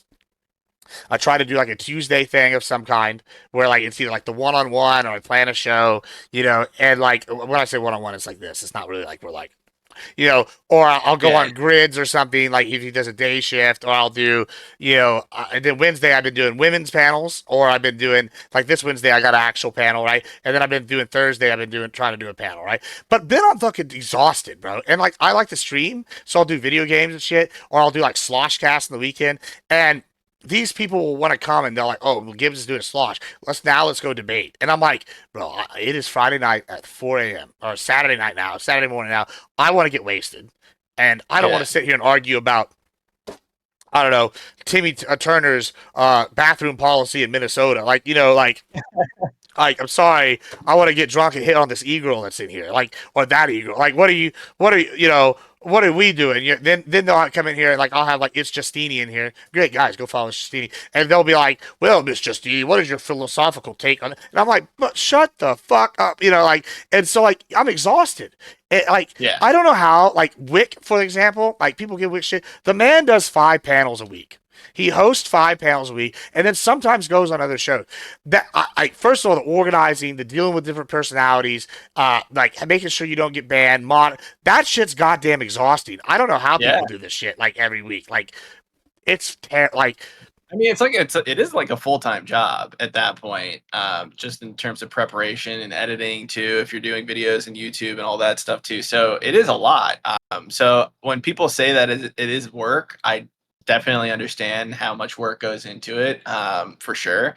And like to your point too, of like the people on the authenticity thing, like I feel like a lot of people just read things online and then they're like, boom, I'm informed now and I can start debating a topic I just learned about 3 seconds ago and become an expert on it. And so that's become a real problem in the space too, where it's like you're somebody who has a real lived experience. And I'm not saying just because you've lived yeah, I mean something that's that is anecdotal. the law of the land or whatever, but like a lot of people are reading things and expecting that to be like, oh, well, this is what the news said, so this should be what's right. And it's like, well, there's also millions of other people on the other side of the country who are living a totally different life than you, or experiencing things Mm, in the real world that are so different. And so I think you just get these uninformed people who then nobody wants to admit they're wrong ever either. So they're like, well, actually, this statistic says this, this, and this. And it's just like, all right, it's okay to be wrong sometimes.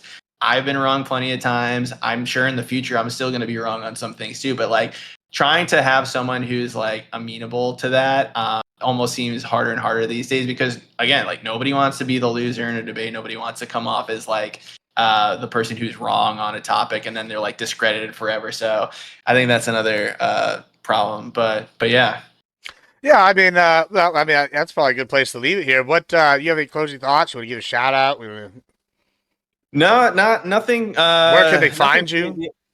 I know we've talked a lot. I, again, appreciate you for having me on. I haven't been reading any chat going on, but for all the people who stuck around for this, appreciate you guys watching. You can find me at Castle Guard YT on X or Twitter, whatever you want to call it. That's CASSELLGUARD and then same on Twitch as well. And then Gibbs, if you want me to provide any links or whatever Yeah, afterwards, I can always do. yeah, you can post them in the chat and post them in the Discord for sure.